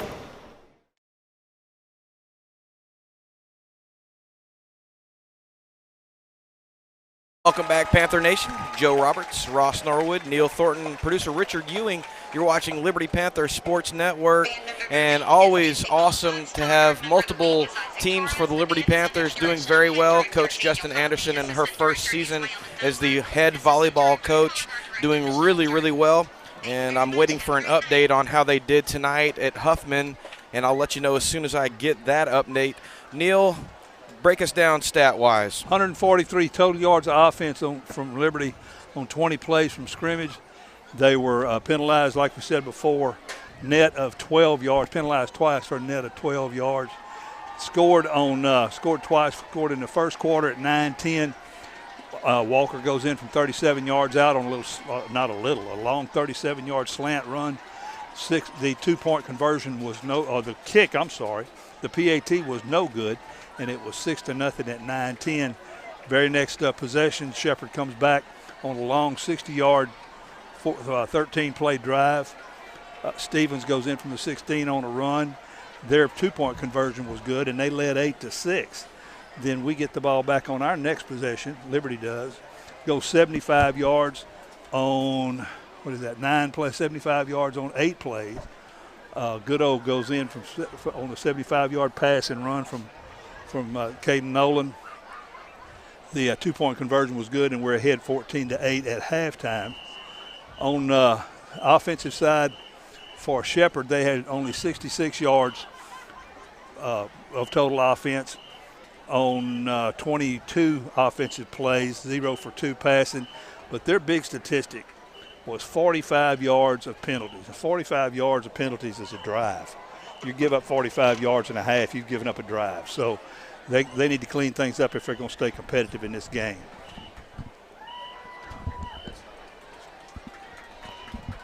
Back to you, Joe. All right, we are here at halftime. 14:45 to go, and it's just about time for the homecoming festivities. Your homecoming court on the field now, and we've got our cameras down there, and we've got our own Ross Norwood down there. Hopefully we'll be able to get live with him. And our very own Miss Ripkowski out there getting ready to do as she's done for many, many years. Brianna says she would like to attend college out of state on a softball scholarship. Once I get to college, I want to study in the medical school. That's last year's homecoming queen coming out? I'm competitive in and out of the classroom, and I enjoy sports such as that is the freshman Duchess and Duke. I believe that's Brianna Pantelian and Leighton Shellhammer up first. A special thank you for all she has done for her. And they're going to go in class order. is her driver to Again, earlier today at the homecoming pep rally, Mason Goodall was named the homecoming king for this year. And he's an escort. He's the last one in line here escorting. I don't know who that is he's escorting. Of Hull, Texas. After high school, Layton plans to get his bachelor's degree in architecture. Then go to work on getting his PhD in architecture while working as a naval architect. Hopefully he'll get his master's degree along in there somewhere. Next, our sophomore Duchess is Dana Gonzalez. Dana is the daughter of Andy Melendez of Liberty, Texas. She says she plans on going to get a nursing degree and study for a career as a pediatrician. She is being escorted by our sophomore Duke, Alex Valtierra. He is the son of Andrea Valtierra of Liberty, Texas. We don't know much about Alex, but his friends say he's a great guy. He does plan to play professional football.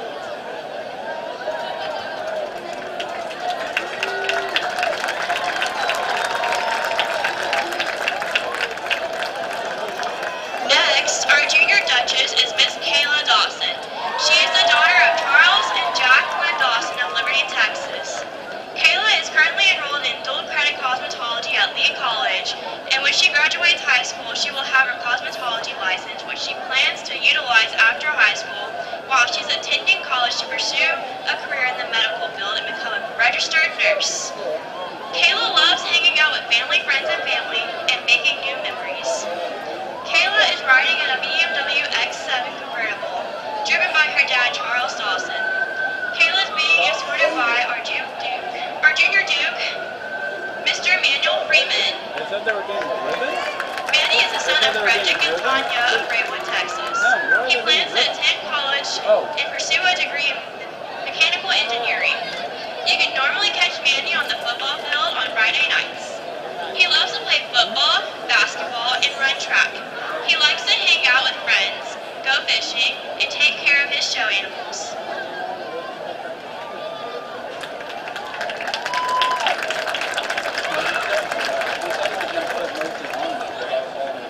Now presenting your homecoming 2021 Liberty High School Queen candidates. We have Miss Kylie Bishop. Kylie is the daughter of Doug and Katie Bishop of Liberty, Texas. Kylie is being escorted tonight by her father, Doug Bishop. Kylie is a member of National Honor Society, Vice President of Student Council, and a member of the Interact Club. She has also been enrolled in dual credit classes for 2 years.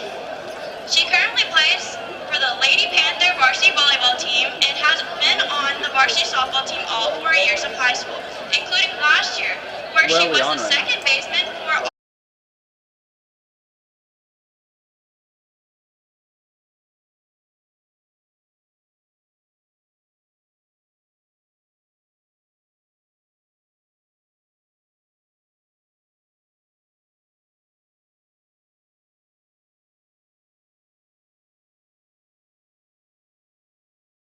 major in sports physical therapy and minor in kinesiology.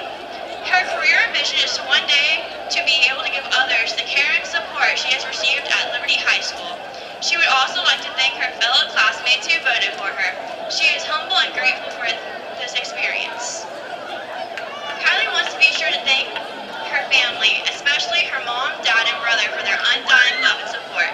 She said they have always pushed her to reach her full potential, to be a better person and always strive for excellence. Kylie is being escorted by her father, Doug Bishop. Calvin Mills, Kylie's grandfather, is driving the 1998 Jaguar XK8.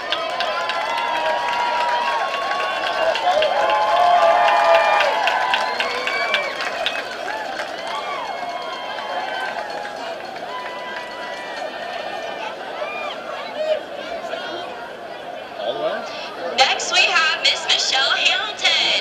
Michelle is the daughter of Barbara Brown Hamilton and Michael Hamilton of Liberty, Texas. Michelle has been on Panthers all throughout her high school career. Her future goal is to become a graduate of Texas Southern University with a minor in business law. She eventually wants to attend a prestigious law school to become a defense attorney. She would like like to dedicate tonight to her grandmother who could not make it for health reasons. Hopefully she is watching on our live stream, panthersports.com. Michelle is being escorted by her father, Michael Hamilton, and her uncle is driving the BMW.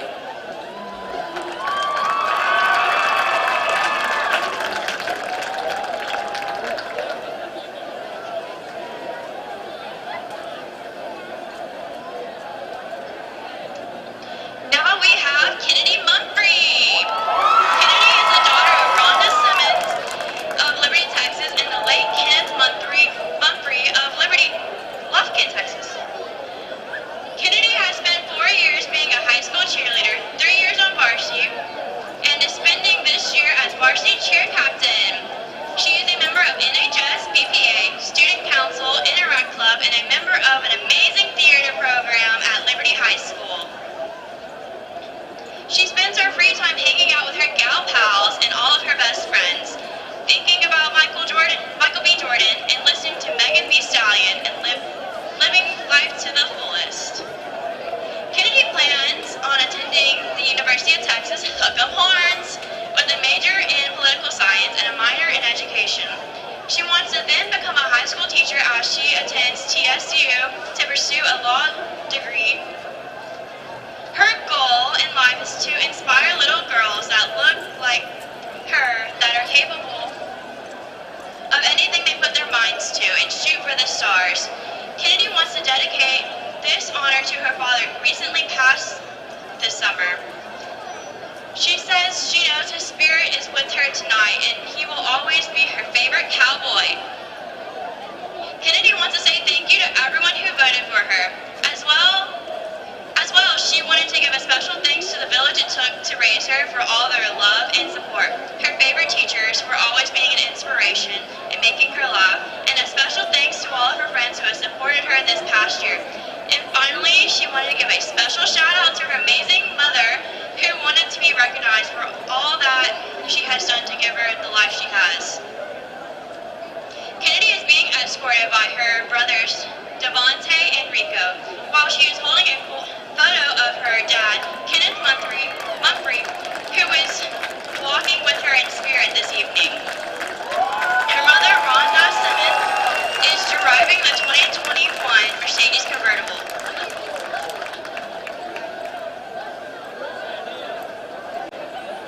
And finally, we have Emily Villarreal.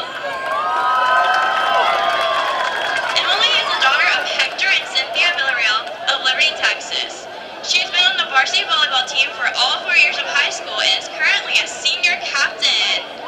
She has been on the varsity soccer team for 3 years running while she was awarded All-District Defensive Player of the Year last season.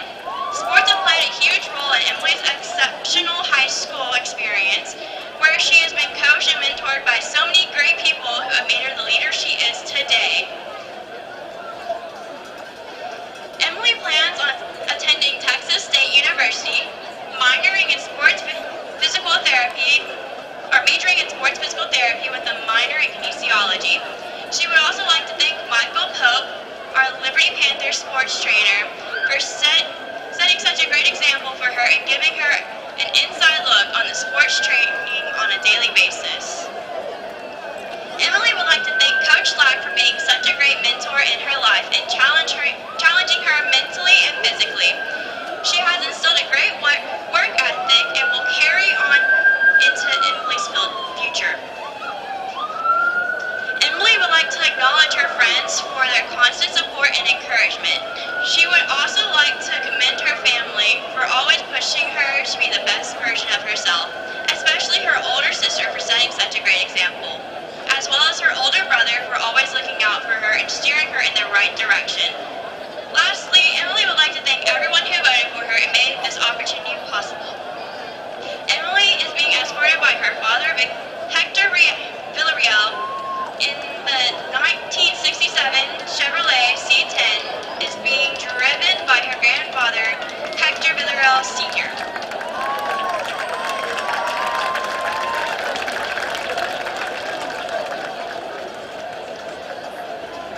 And now, to present the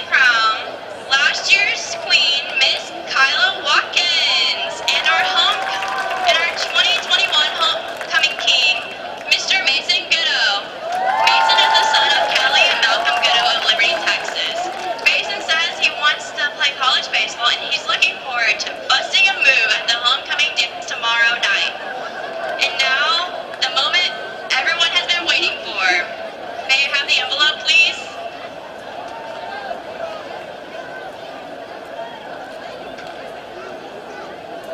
Your 2021 Liberty High School homecoming queen is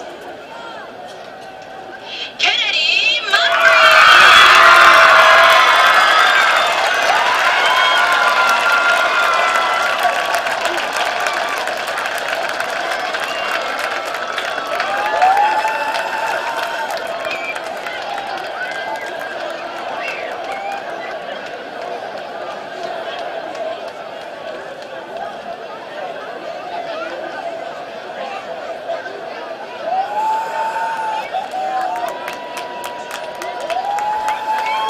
Congratulations to everyone on the homecoming court, and especially congratulations to Kennedy Montgomery.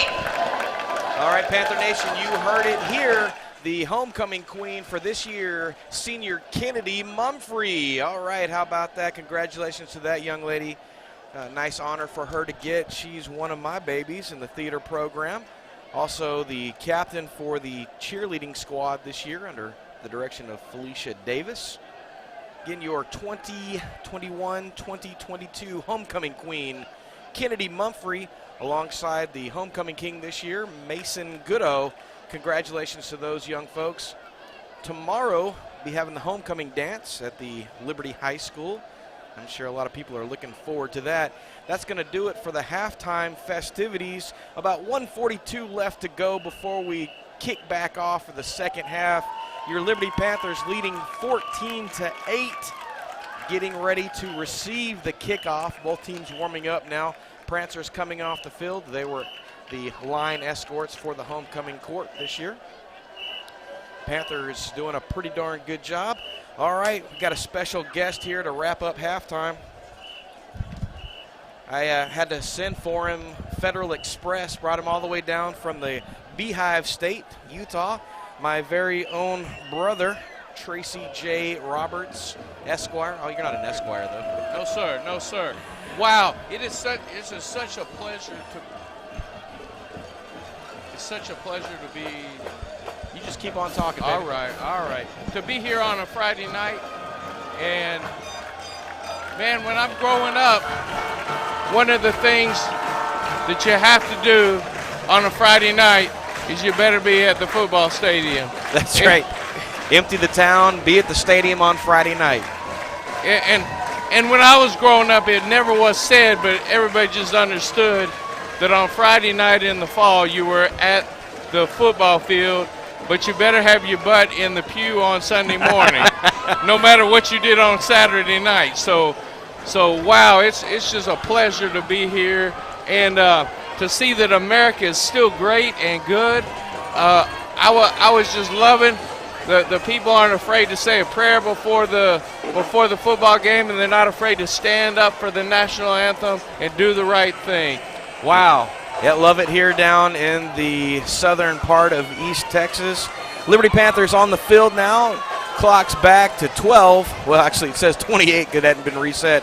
It'll say 12 here in just a second. Liberty Panthers getting set to receive the second half kickoff. Again, they are leading 14-8, and it has been a pretty wildly non-wild game, Neil. I'm not sure if I said that correctly. Both teams holding on to the ball for boatloads of time. I think maybe Shepherd had scripted their first series of downs because they didn't do anything on their first series, 3 and out.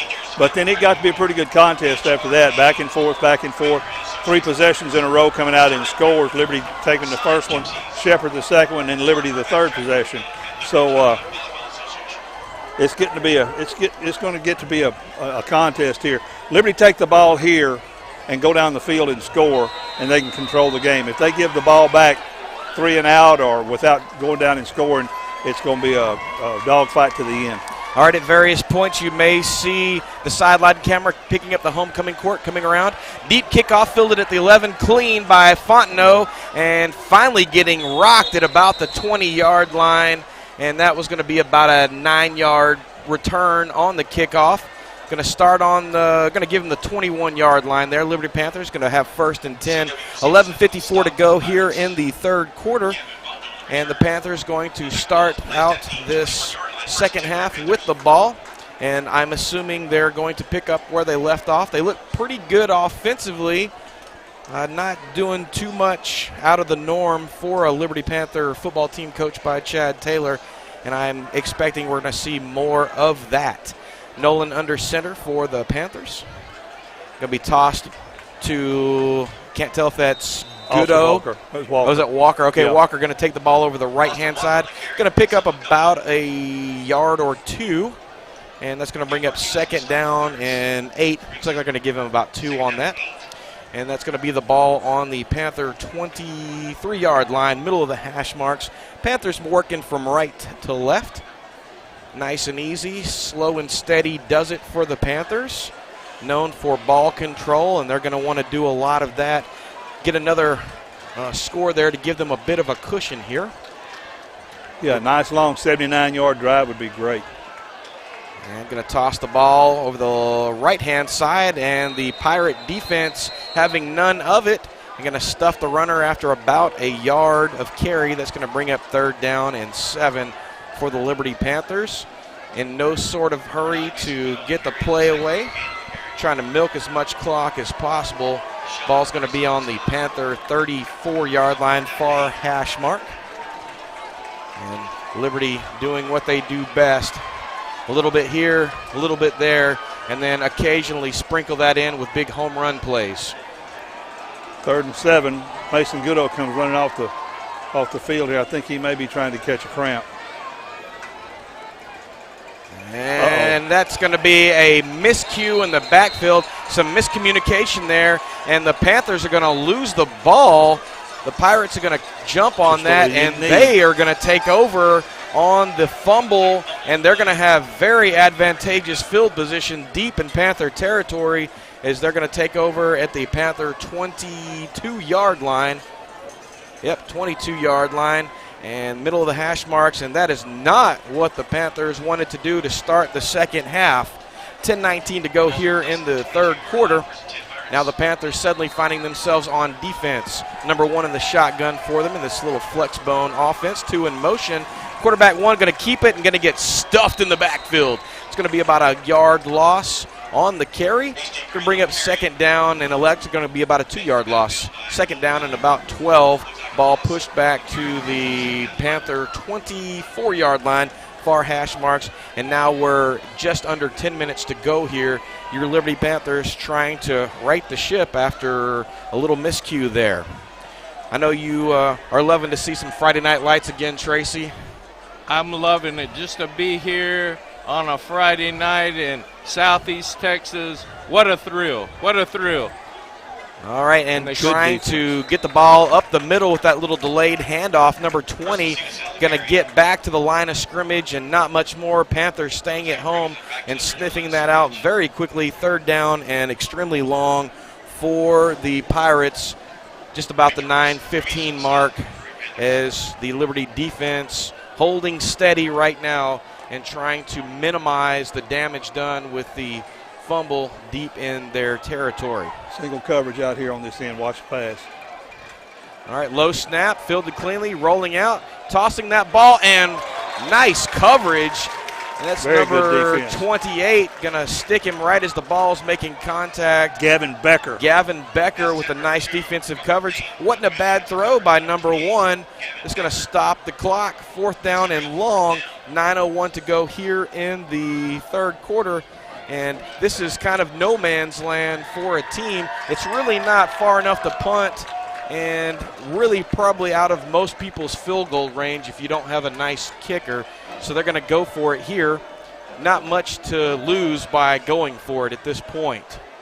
Number 1 in the shotgun formation, snaps back, going to roll to his right, looking for some green grass, and going to find it, and going to get popped, pushed out of bounds, not going to pick up enough for the 1st down, and that's going to be a turnover on downs, and the Liberty Panther defense holding steady, and the offense is going to come back out onto the field. 1st and 10 for your Liberty Panthers. You know, you talking about calling Coach Taylor a gunslinger and all that because he's so apt to go for things on fourth down. But when you got a defense like that, you can plan on it. If you're not successful on your fourth down conversions that you probably shouldn't be going for, you've got a good chance of your defense holding the opposition and you getting the ball right back. That's right. When you got a brother like mine, you get to talk a lot of trash because you know he's going to get your back. Yeah, that's it. That's it. You know what I'm hoping that I'm going to be seeing in the second half is that number 33, Titus Bell. When I first saw him, when he came out and took the ball down the field, I thought that he needed to change his number to number 34 because I thought I was seeing a little Earl Campbell out there. He's a real strong kid. I know him. I've taught him a couple of substitute in his class, and he's a really, really good kid and a real strong young man. They brought the chains over here to measure this, and I cannot believe they did that. That didn't look like it was even close. Even close, but they did. And they're over a yard away from this. I don't know what they're looking at here. Well, let me look. The ball was they had the ball on the they got the ball back on the fumble on the 21-yard line, so they'd had to have made the 11 they had they were off about, like you said, they're off about a yard. Yeah, that from the eyeball test, that wasn't even close. I thought that was a done deal, but now after the chains have been brought over at confirmation, it was a good defensive stand for the Panthers, so they will indeed take over. 1st and 10, 8:54 to go here in the third quarter. My traveling compadre on a little third quarter siesta. I've been pushing him too hard this game. He's been running up and down stairs, kind of like me, and he's in a shirt and tie. He's getting it done. He'll be back with us in the fourth quarter. Right now, 1st and 10 for your Liberty Panthers, and they're going to have the ball on their 14-yard line near hash mark. Double tight, double wing formation. Going to hand the ball off to Curtis over the right-hand side. Cuts back, finds some green grass, still hitting the second level and into the defensive backfield. That pile is still pushing. And Jolin Curtis, North Shore as they call it, going to step over the line to gain by about a yard or two. That's going to move the sticks. 1st and 10 for the Panthers from their own 26-yard line, far hash marks. That was a very, very nice run by Curtis, the senior. He looked like he got bottled up, and then he quickly shifted his hips and cut back to the inside and followed some nice blockers, and then his line picked him back up and pushed the pile. 12 yards and the first down on that carry. 1st and 10 for the Liberty Panthers. It looked like we had a rugby match going on for a minute there, the way that they were pushing each other. Curtis again over the right-hand side doing the Walter Payton sweetness swivel. Going to pick up about 7 yards on that first down carry. Going to bring up 2nd down and about 3. Ball on the Liberty Panther 33-yard line, far hash mark. Under 8 minutes to go here in the third quarter. Your Liberty Panthers finding some positive plays behind the senior. Breaking the huddle, Caden Nolan under center, double tight, double wing formation for the Panthers. Curtis going to take the ball again, going to get out of some trouble, still dodging tacklers. And finally, we got another scrum going on. I'm going to have to talk to you about that. You spent some time in the 80s down under in New Zealand, so you know a thing or two about the rugby scrums. Yeah, and that's what it looked like a couple of times. We're moving into that rugby formation, and I was liking it. But wow, they're showing up. The Panthers are just amazing tonight. 9 carries and 56 yards for Mr. Curtis tonight so far. And doing a very good job. Again, under center, Caden Nolan. Curtis again in motion, going to hand the ball underneath, and this time it's going to be maybe Goodall, or no perhaps Walker. Austin Walker going to come underneath, and it looked like he was going to get popped in the backfield, but he used his superior athletic skills, jumped over a ground tackler and picked up about 2. 2nd down and 8 from the Panther 41-yard line, 6:34 to go in the third quarter. Liberty Panthers getting it done, a little here, a little there. And let's see what they've got on this 2nd down play. In motion, toss again, finding some blockers. And pushing the pile are the Panthers. Still pushing the pile. And it's a battle of weight room wills. Big Juan Sanchez on the back end of that. Yeah, they don't need to get Juan Sanchez involved in that at all. Oh, that was like a video game, Mortal Kombat. I thought I heard him say, "Get over here." Oh, pushed him very well. That's going to bring up third and short for the Liberty Panthers, getting across the 45 up to the 47-yard line, middle of the hash mark. Just about 5:45 to go here. The clock continuing to run, and this is classic Chad Taylor offense. Keep the ball on the ground, keep the clock moving, and see what they can do with this offense. Again, Nolan under center for the Panthers.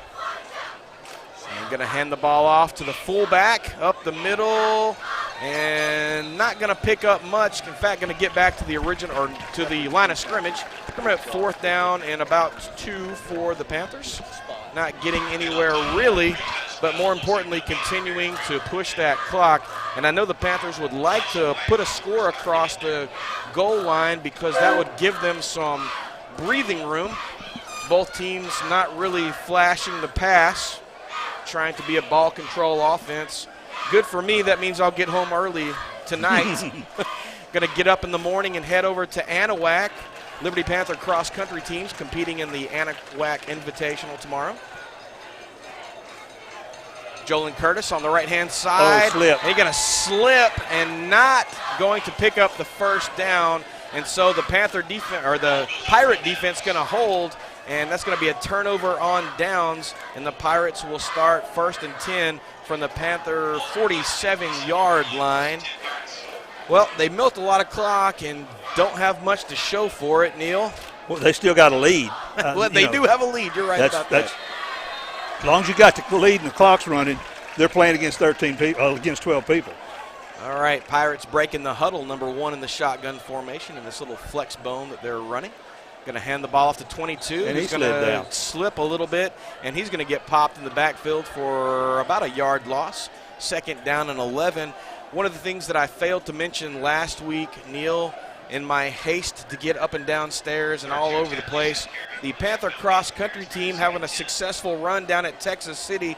The boys team placing 1st, the girls team placing 2nd, and junior Patrick Flowers pulling home 2nd place individually, and mostly 5A, 6A teams down there. Pretty good showing. And our meet, Liberty meet, Tony Munson Invitational is next Saturday. That is correct. Oh, man, that was a big stick right there from number 9, the homecoming king himself. Coming through there, Mason Goodall, stopping the Pirates after a few yards pickup, actually about 6-yard pickup. It's going to bring up 3rd down and 5 for the Pirates. The ball down on the Panther 42-yard what run was that? line. Was that number 22 again? That looked like number 22. Not going to lie to you, Neil. you know you see better than I do. All right, 3rd and 5 for the Pirates. Flex bone formation. And trying to draw the Panthers offside, not successful. Going to hand the ball off again and going to get stuffed. Pushing backwards, and the Panther defense coming to play. Number 33, Titus Bell, leading the charge for the Panther D. About 3 minutes to go here in the 3rd quarter. That's going to bring up 4th and 5. And again, really a no man's land here. Although they do, I guess they could punt from here. You don't have to have much of a punter to push the ball here and stick it into the ground. I know Coach Taylor would be going for it right here. That's why he's my hero. And we're going to have a timeout on the field. The Shepherd Pirates going to take their first timeout of the half. 2:48 to go here in the 3rd quarter. Liberty leading 14-8 and milking a lot of clock on that last drive. And Panther defense so far showing up to play. Need one more big stop so they can take back over and eat up some more clock and get into that 4th quarter. What are you seeing so far, Neil? Well, I know Tracy likes Titus for a fullback, but I got to like Titus as a nose guard. He's quick, he's strong, he's every place. He's got a good nose for the football, and that's one of the big reasons that you can do that. Like I said, that Chad can do crazy things on 4th down. Well, it looks like the Pirates are going to punt. Got a short porch here, and that's going to be a good snap. High, and he almost blocked got the punt. It away, and it's going to take a good roll bounce. Ball roll. And And no, He killed it on the gonna one. kill it right at the one. I was hoping he was going to be in the end zone when he did that. And that's going to be a very good punt for the Pirates and going to put the Panthers in an awkward situation. 1st and 10 from their own 1-yard line on the far hash marks. And this is where you earn your paycheck, folks. All right, Tracy, you've watched Friday Night Lights here in Texas. You've watched Friday Night Lights in the Beehive State. What's the difference? It ain't even close.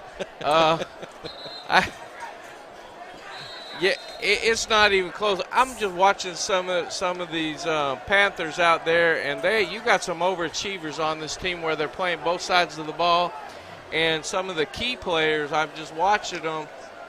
Mason Goodall, he had duties at halftime, so he never even got a break during the whole thing, and then he's playing both sides of the ball. It looks like.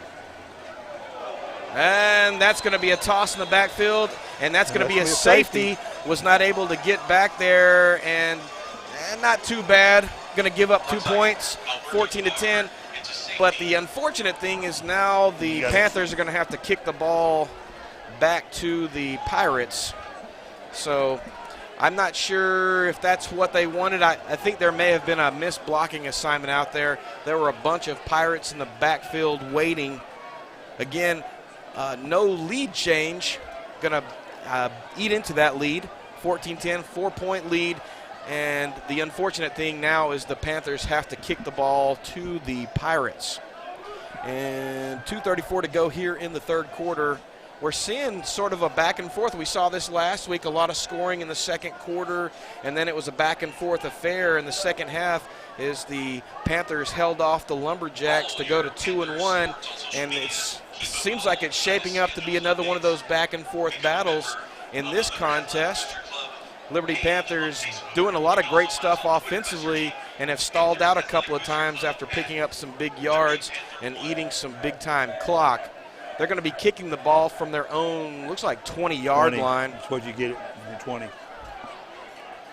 And so the Panther defense going to have to get back on the field here, and this is where you kind of separate the men from the boys. Panther defense playing very well, but they didn't have a bunch of time off the field. One play, in fact. Jaden Shemp on to kick this ball, and he's done pretty well so far. And this is going to be a punt. Hey, you get your choice on this. You can kick it any way you want to. Okay. And he's a good punter, so I expect that this is going to be a pretty good one. And it's going to be end over end. It's going to hit and roll, and it's going to keep rolling, and then it's going to be picked up and downed at the Pirate 33-yard line. So that was actually a pretty good punt from the Panthers. Pushed them back pretty far. 2:27 to go here in the third quarter. Your Liberty Panthers back on defense, gave up the safety, and I guess I don't need to give a scoring summary there. No. One play. No plays. Tackled in the end zone for the safety. But, when you pin somebody on the 1-yard line, there's not a bunch of good things that normally happen. I would have expected, as much as sneak heavy as our offense is, I would have expected him to run the sneak there. But it looked like the defense was expecting it too. All right, snap is good over the right-hand side. Oh, boy. And this time the Pirates able to get a big chunk of change. Number 32 over the right-hand side. Going to pick up almost enough for the first down. Going to be really close. Bring up second down and about 1 or so. No, they're moving it, I think. Yeah. Oh, they are going to give him the first down. Going to bring up 1st and 10 from the Pirate 44-yard line, near hash mark. 2 minutes to go here in the third quarter. Pirate offense. Quarterback keeping the ball, getting bottled up in the backfield, and finally getting brought down. That's going to be back to just about the original line of scrimmage. Bring up 2nd down and 10 for the Pirates. Panther defense doing some really nice things. Flying to the ball. Now, this is fun when you're asking about the difference between Texas high school football and Utah football. It's kind of like watching Division I and watching a Pee Wee match, kind of. Number 20. Well, that time the Pirates able to pick up a big chunk of change there, about 8 yards on the pickup, going to bring up 3rd down and 2 before the Panthers able to pull them down. The ball's going to be in Panther territory now at the Panther, it's about 48-yard line. I'm going to call this middle of the, near hash mark rather. 3rd down and just about 2 or so, 2.5 maybe. A long 2, we'll call it a long 2. Number 1 in this shotgun flex formation. Snap is good, going to hand the ball again to the number 20 and going to fall forward for the 1st down. And ball's going to be placed on the Panther 45-yard line. 1st and 10 for the Pirates. And they may have time to get one more play away before the end of the 3rd quarter. It doesn't look like they're in any sort of hurry to do that, and they may be willing to kill it, and that's exactly what they're going to do. Coach calling them over to the sideline, and they're going to let the 3rd quarter expire. So after 3, your Liberty Panthers leading 14-10 as we head into the 4th quarter. We'll be right back. Athletic programs are available at the Panther Player. Business Professionals of America is like a student organization which allows you to participate in a variety of events that are best for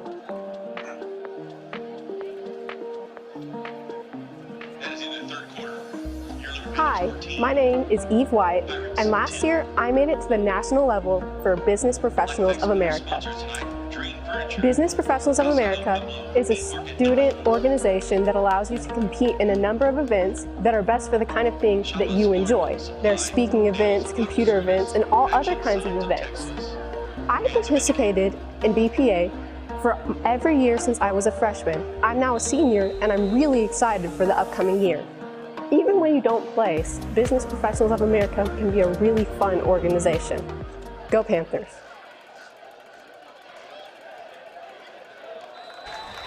Welcome back, Panther Nation. 4th quarter, Liberty Panthers leading 14-10. You're watching the Liberty Panthers Sports Network. Joe Roberts, Ross Norwood, Neil Thornton, producer Richard Ewing. 1st and 10, and the Pirates run the play and get back to the original line of scrimmage. And if you'll look at our digital scoreboard, you'll see one of our very first sponsors on the scoreboard.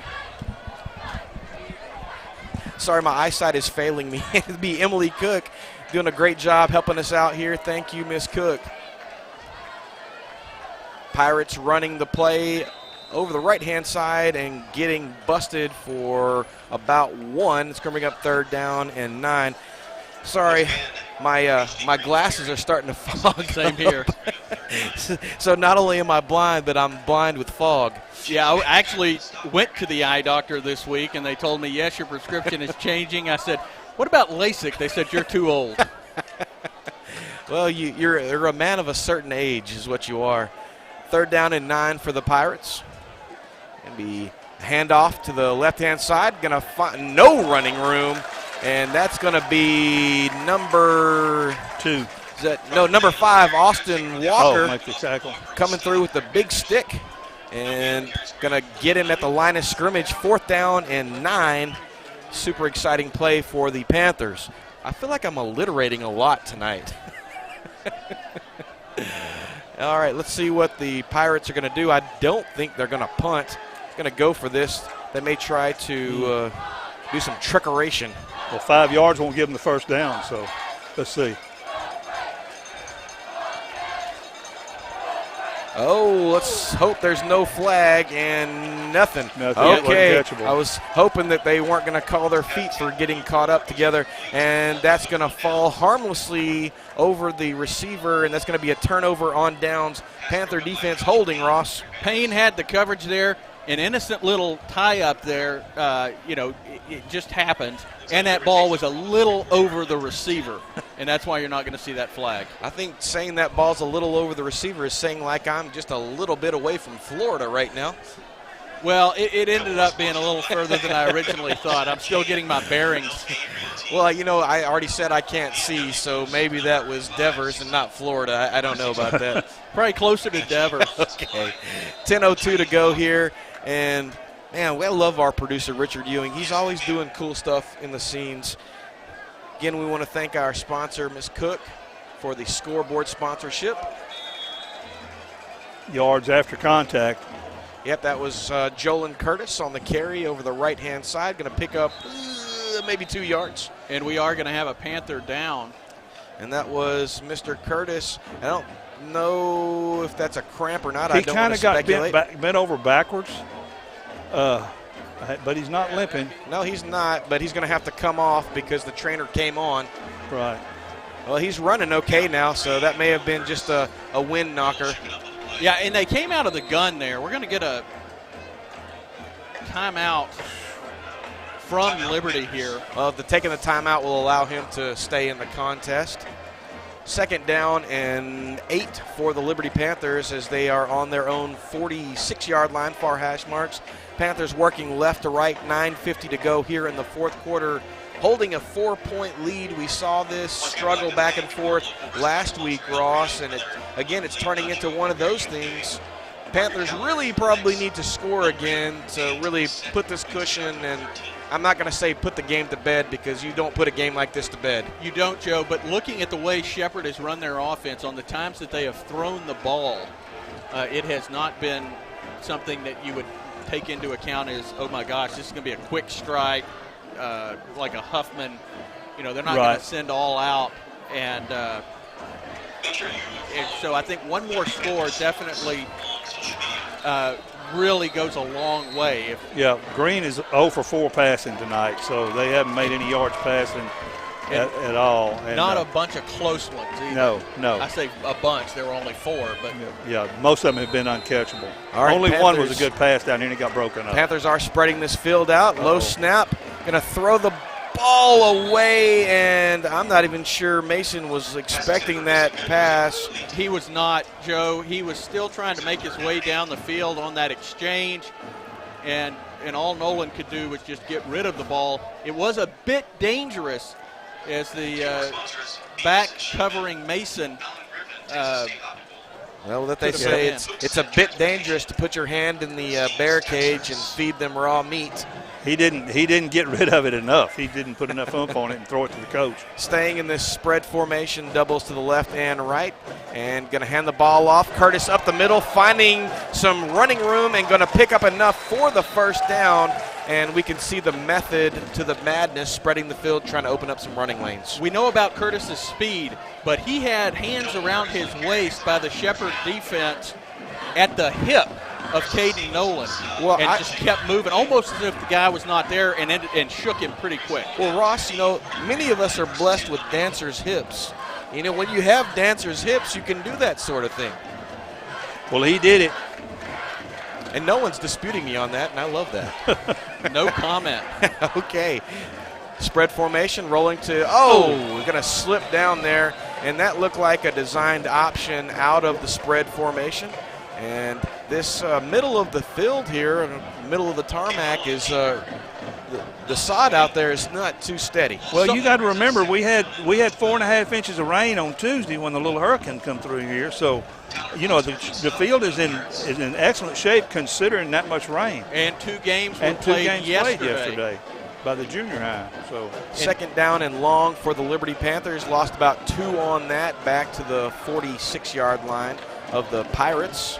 Again, shotgun formation, doubles to the left and right for Nolan.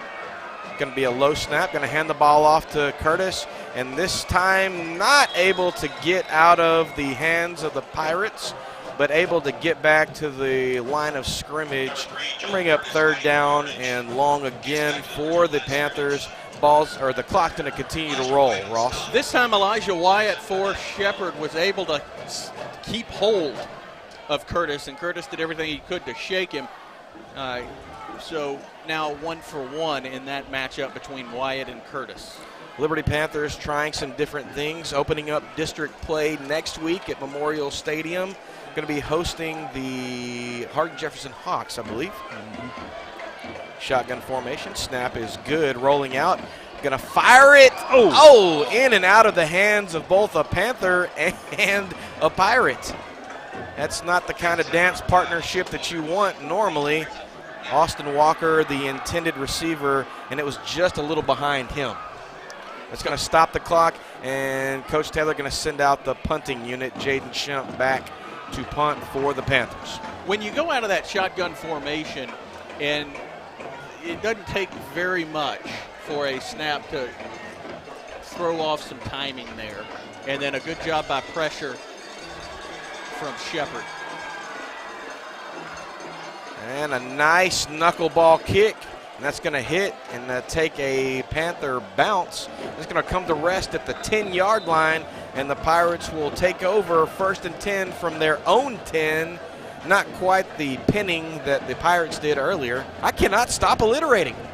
It is, Joe, though, going to put them in a bad position. You know, being at the 10-yard line deep in your territory, you really are going to have to – they're going to have to get some positive yards on those first 2 plays, or it's going to set up a real precarious 3rd down situation and then 4th down. If that run-heavy offense, like Service Academy offense or option-heavy offense, 1st down is your most important play. Number 1 in the shotgun formation, a little flex that they're running, a low snap, going to get the handoff away, going to spin out of some tacklers and then get caught up again right at about the linebacking level, going to pick up maybe 4 yards on the carry. That was a dual tackle, Bo Fowler and William Waldrop. As Waldrop came up, as Fowler had the back by the waist and finished off by Waldrop. 2nd down and 6 for the Pirates. Liberty Panther defense doing a fine job on the night. Going to send a receiver to the near side of the field are the Pirates. Man in motion, low snap, going to pick it up off the floor, and the Panthers in the backfield quickly. It looks like William Waldrop leading the charge. Waldrop very quick across that line, and this is that situation, Joe, where they were not able to get a huge pickup on 1st or 2nd down, really much of a pickup on either, and they're going to have a third and 10 here. Well, not quite 3rd and 10. Well, I guess, yeah, about between 8 and 9, I guess. Hey, I'm blind, but even I can see that. I thought it went back to the 10. It's to the 11, okay. In my heart, I wanted it to. It's going to bring up 3rd down and about 9 for the Pirates. Again, receiver to the near side. The quarterback going to call his own number there and going to get stuffed at the line of scrimmage. Going to bring up 4th down and long for the Pirates. And at this point in the contest, with just about 6 minutes to go, you want to think that they're going to go for it, but there's still some time on the clock. They're under a score behind, so they are going to punt this away. And the Panthers are going to send a couple back deep. Looks like Goodall is back there. And Austin Walker. Joe, the punter is going to have to stand on his goal line, so the snap here, incredibly important. Good snap. And nice tight spiral. A little, though. And that's going to go out at about the 35. 34, 35, 33. Look. Yep, they're going to pull him back. Yep. So that really wasn't much ado about anything on that. 21-yard punt. It's going to be very, very good field position for the Panthers. 1st and 10 from the Pirate 33-yard line. And at this point in the contest, about 5:41 to go, if they can get a score, that may do it for the game. Well, I'm looking at the field, and we've had some issues with slippage, and it's only going to get worse because of the continued play, but also the humidity has put a lot of dew on the ground. There's no doubt. There's always a breeze up here, and it's been so silent, so quiet. They're going to be back under center here. Nolan going to toss the ball to Curtis. Going to go over the right-hand side. Going to pick up about 2. And that's going to keep the clock moving. 2nd down and 8 or so for the Panthers. Ball down to the Pirate 31-yard line, middle of the hash marks. And clock, run. Absolutely. Don't snap the ball till you get to 5. All right, Nolan going back to the huddle, getting the play from head coach Chad Taylor. And I know he's just beside himself being able to be back on the field with his guys after having to be off last week. Nolan again under center. Curtis in motion, going to take the ball over the right-hand side, dancing around, trying to find some room, and going to get to the 29-yard line. And if you were being very attentive, you would see Mr. Curtis, as he got the ball, he very effectively switched the ball to his outside hand real quick, secured it back with his 10 points of contact, got going, third down, and we'll call it 6.5. And a good block by Caden Nolan. The problem was there that the backers were able to get around that edge. All right, approaching the line of scrimmage, Nolan under center. Curtis in motion. Nolan gonna roll, gonna look over the top. Overthrew him. And Curtis Just was not overthrew him. expecting that, I don't think. A lot of pressure on Nolan almost immediately, so he had to get the ball away. That's gonna stop the clock. I know they did not want that to happen. 4:15 to go here in the fourth quarter. Your Liberty Panthers leading by 4, 14-10. And not having scored in the second half, I know they'd like to break up that defensive no-no by the Pirates. Neil, does that ball need to get to the 24-yard line for a Looks first like down, or looks like the 23? 24, but a little further than the 24. All right, under center for the Panthers, Nolan. Man in motion. And he's going to keep the ball over the right-hand side, following some blockers. Breaks free, 10, 5, touchdown, Panthers! And just like that, on fourth down, they busted it loose and added to this lead, 20-10 at the 4:08 mark. Ross? Titus Bell with the block that opened that up for Liberty. And a great run by Nolan, keeping his feet on this slick surface before he was pushed into the end zone. Yep, that was the kind of shove that you like. Shove me, baby, all day long. I'll take the score. Give me some more. On to kick the extra point, Jaden Shemp. The holder, number 9, Mason Goodall. Snaps good, holds good. The kick is up, and it is through at the 4:08 mark. Your Liberty Panthers 21, Shepherd Pirates 10. We'll be right back. I'm Kennedy Mumphrey, senior. Okay. Every athlete deserves elite care as official healthcare provider of Liberty High Steam. Houston Methodist. Hi, I'm Kennedy Mumphrey, senior varsity cheer captain. I've been cheering for all of my life. I've been on varsity 3 years. I recently moved from Dayton, but I'm so glad to be a Panther now. Our cheer team is pretty good. We're a family in its own. We sweep the competition at cheer camp this year, and I hope that sets the tone for the rest of the year. We have such an amazing team. Our varsity and JV are really, really good, and I'm excited to see what we do this year. Welcome back, Panther Nation. You're watching Liberty Panthers Sports Network, and the Liberty Panthers leading 21-10 at the 4:08 mark. Neil Thornton, well, he's not ready yet. We'll get a game or a drive summary here in just a second. Shemp getting set to kick the ball off. It is a low liner. It's going to hit and roll and probably, I think he going to let it touched go. I think he touched it, Coacher. He slipped, and it looked like he touched it. There are some flags down. I don't know if they're going to have anything of it. Coach Stewart is helping him to he's down he's there. advising him. Yes. He wants it. I don't know if they're going to give it to him. I don't think they did. They are not, because there are 2 flags down, one right in front of Coach Slack. All right, Neil, real quickly, you can give us a drive summary on that. 4 plays, 33 yards. Caden Nolan goes in from the 29 on a quarterback keeper. PAT was good. It's 21-10 at the 4:08 mark. Well, it looks like they want the Panthers to re-kick that, and that's okay. They'll kick it again. That was a nice place kick. You know, he was working on that. I said that a couple of weeks ago. He had his 9-iron out there. That time, this slick field that you talked about, it's not hitting and sticking like it was earlier. Well, it appeared, Joe, that was going to hit, or it did hit, a Shepherd player right on the line. The one, though, that I saw, it was about the 30 or maybe 29-yard line. It looked like it hit another Shepherd player. Looked like it hit him on the leg or on the foot. And I just got a text in from our good friend Tom Guidry, who's watching online. He said he touched it. All right, going to have a redo. He touched that one. Going to touch that one and not fielded very cleanly. 20 still on his feet and get busted at the 30-yard line. That was a big stick right there. And we've got a couple of Pirates on the field right now. those I'm going to tell you, and your brother was talking about it a while ago, those kids are tired. Oh, they're those very kids are tired. Most of the kids, we have a lot of kids that play both ways in Liberty. Shepherd has more kids play both ways than we do. Well, that was a big pop on there. Although the one that's on the ground, he didn't get a big pop. He may be having a cramp right now.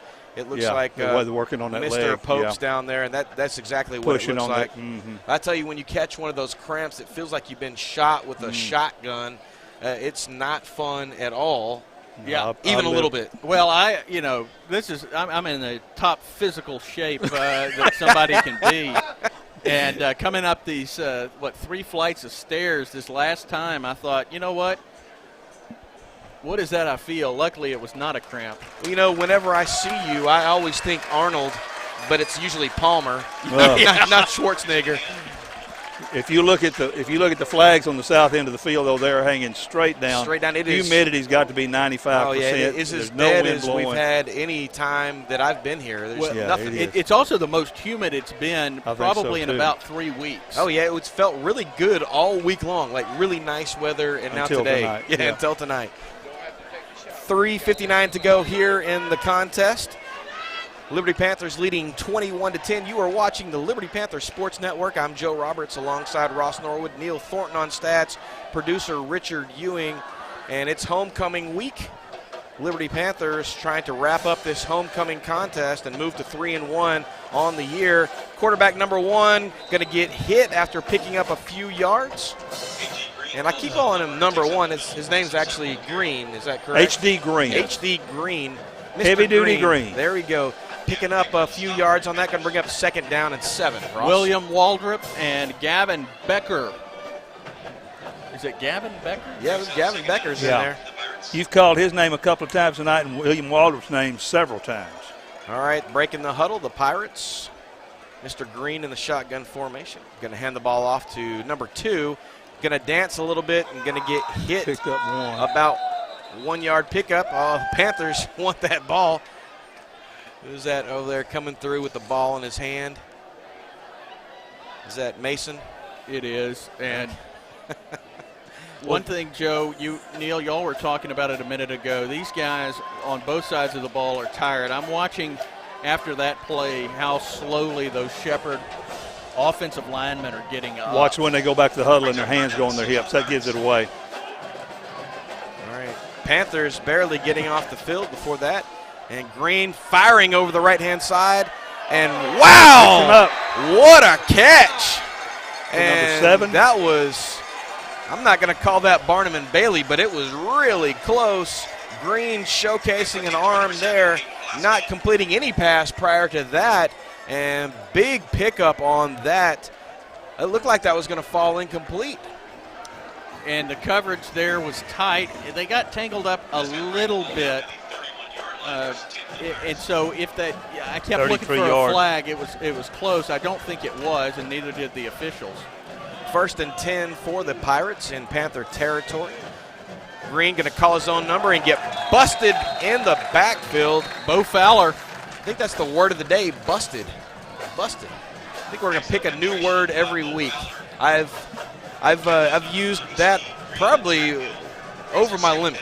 Yeah, held up since our producer. Held up. There we go. That's why we love Mr. Ewing. He's always got the tasty tidbits. Yeah. Traveling Ross is, I love Traveling Ross. A little worn out. 2nd and long. And Green dropping back, looking. To a duck. And that definitely had some wings on it. And the feathers, too. The Quacker fell harmlessly short. Going to stop the clock at 1:44 in the 4th quarter. 3rd and long for the Shepherd Pirates, trailing by 11, if I do my math correctly. And they have 2 timeouts remaining. A big 3rd down here. They would obviously go for it on 4th down. They have no choice if they can't pick it up here. Green in the shotgun formation with the double receivers to his left.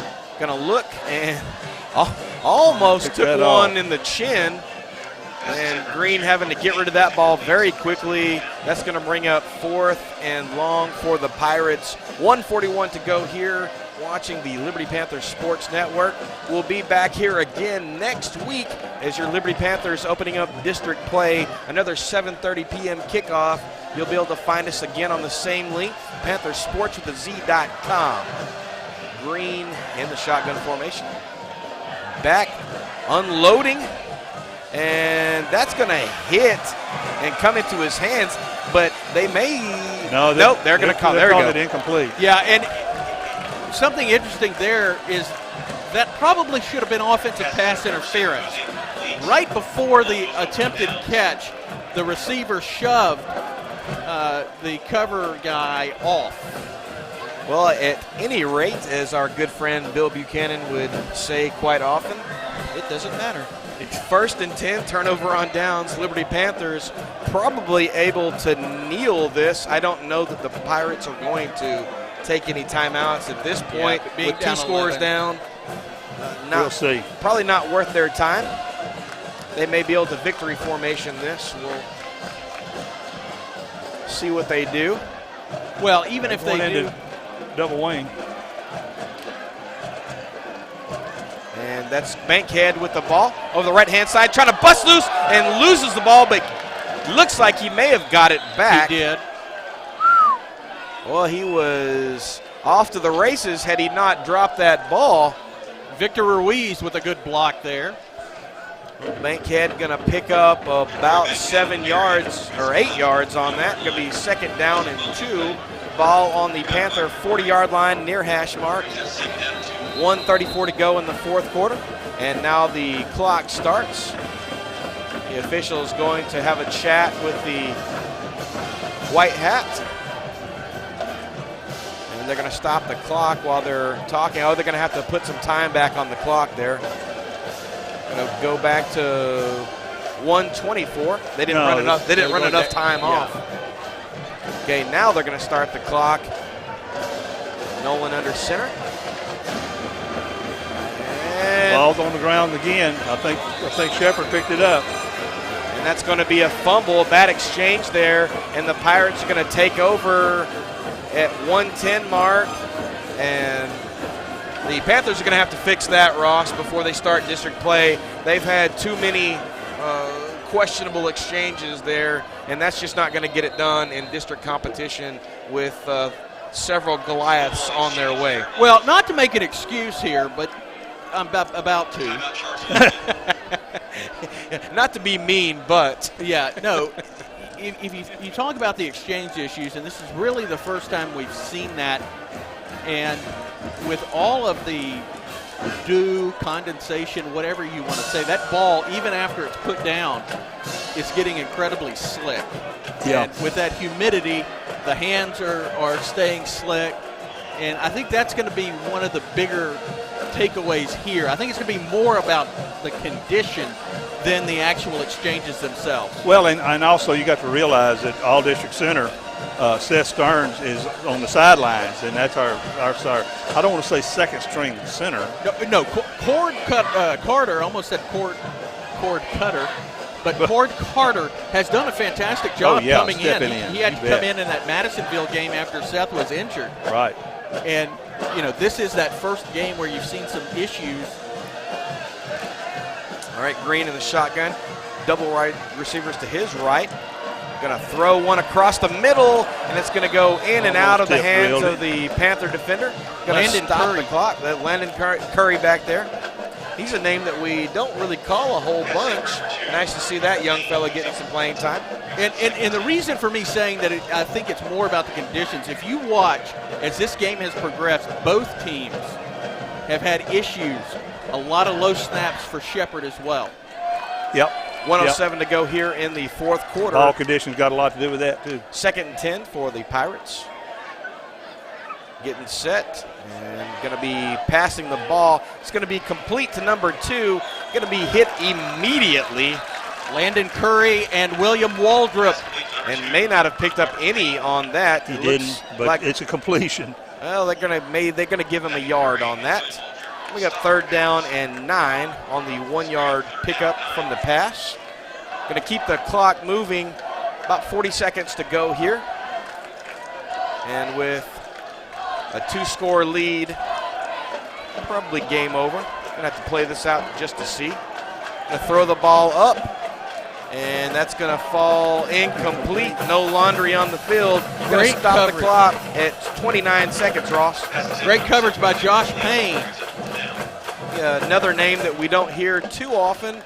And this is one of those really nice games where some of the understudies are getting their time on the stage. So 4th down, and if they don't convert here, it's certainly over because the 40-second clock. All right, Spin it out. 4th and 9 for the Pirates. Green in the shotgun formation again. And gonna roll out to his right, looking for something. And it's gonna be picked off. And the Panthers trying to house it. 30, 25, 20. And touchdown, Panthers. We're going to have a flag There's gonna at be about a the flag back. 31-yard line. Who was that on the catch? That was Caden Nolan with the interception. Was it? But we're going to have a flag Yeah, at the 31. That's going to be a block in the back, I think imagine. it is too. Let's see. Now, I will say this. Normally speaking, when you get an interception this late in the ball game, you really want your guys to just hit the deck and lay down and then kill the clock. You almost never want them to keep running, although I'll never ever fault a kid for doing that. That is going to be a block in the back on Liberty. Well, that's going to be after the fact there. The Panthers will still retain possession of it, and they will be able to go into victory formation and kill the rest of this contest as they have the ball on the Pirate 41-yard line, far hash. And that's going to just about do it for this contest. Your Liberty Panthers going to move to 3-1 on the season. 3 straight victories before they start district play. And going to hand the ball off. They are going to go for it. And still on their feet, and the helmet comes off. Going to be a big first down pickup. Clock going to continue to run, and that is indeed going to do it. Your Liberty Panthers victorious 21-10 over the Shepherd Pirates on homecoming night. And we will be right back after this. Shepherd, safe your home, and good luck on the rest of your season.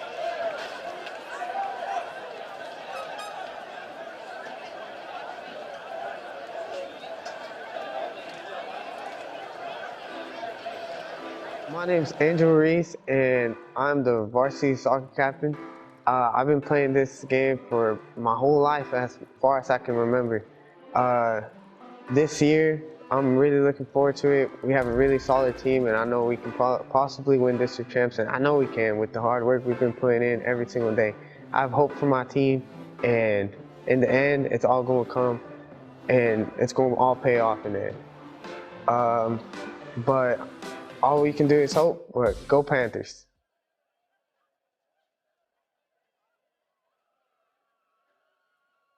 Welcome back, Panther Nation.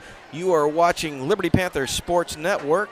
I'm Joe Roberts, alongside Ross Norwood, Neil Thornton, and producer Richard Ewing. Your Liberty Panthers victorious on homecoming night, 21-10. Moving to 3-1 on the season, 3-1 in non-district play, opening up district play next week against the Hardin-Jefferson Hawks, and that's going to be at home at War Memorial Stadium. Kickoff 7:30 p.m. And Neil, are you ready for some stats? Or What you want to know? Hey, whatever you're going to tell me. Leading rusher for the night for Liberty was Jolyn Curtis, 14 carries, 14 carries, 72 yards. Liberty's scoring summary for the second half, or the scoring summary for the second half. Shepherd gets a safety on Liberty at 2:34 of the third quarter and brings the score to 14-10. Liberty comes back in the fourth quarter, 4:08 of the fourth quarter. Caden Nolan goes in from 29 yards on a keeper and brings the score to 21-0. Defense holds up. Liberty fumbled the ball. Shepherd fumbled it back. Shepherd threw an interception back. Liberty gets the ball, kills it, and the score ends up 21-10. I'm sorry, Liberty. All right, catch us on LHSlive.net on Wednesday at 9:30 a.m. And then we'll be back here, Panthersports.com, back home next Friday for the opening of district action. Again, your Liberty Panthers moving to 3-1 on the season, 3-1 in non-district, opening up district play next Friday. You're watching Liberty Panther Sports Network. I'm Joe Roberts with Ross Norwood, Neil Thornton, and producer Richard Ewing. We'll see you next week.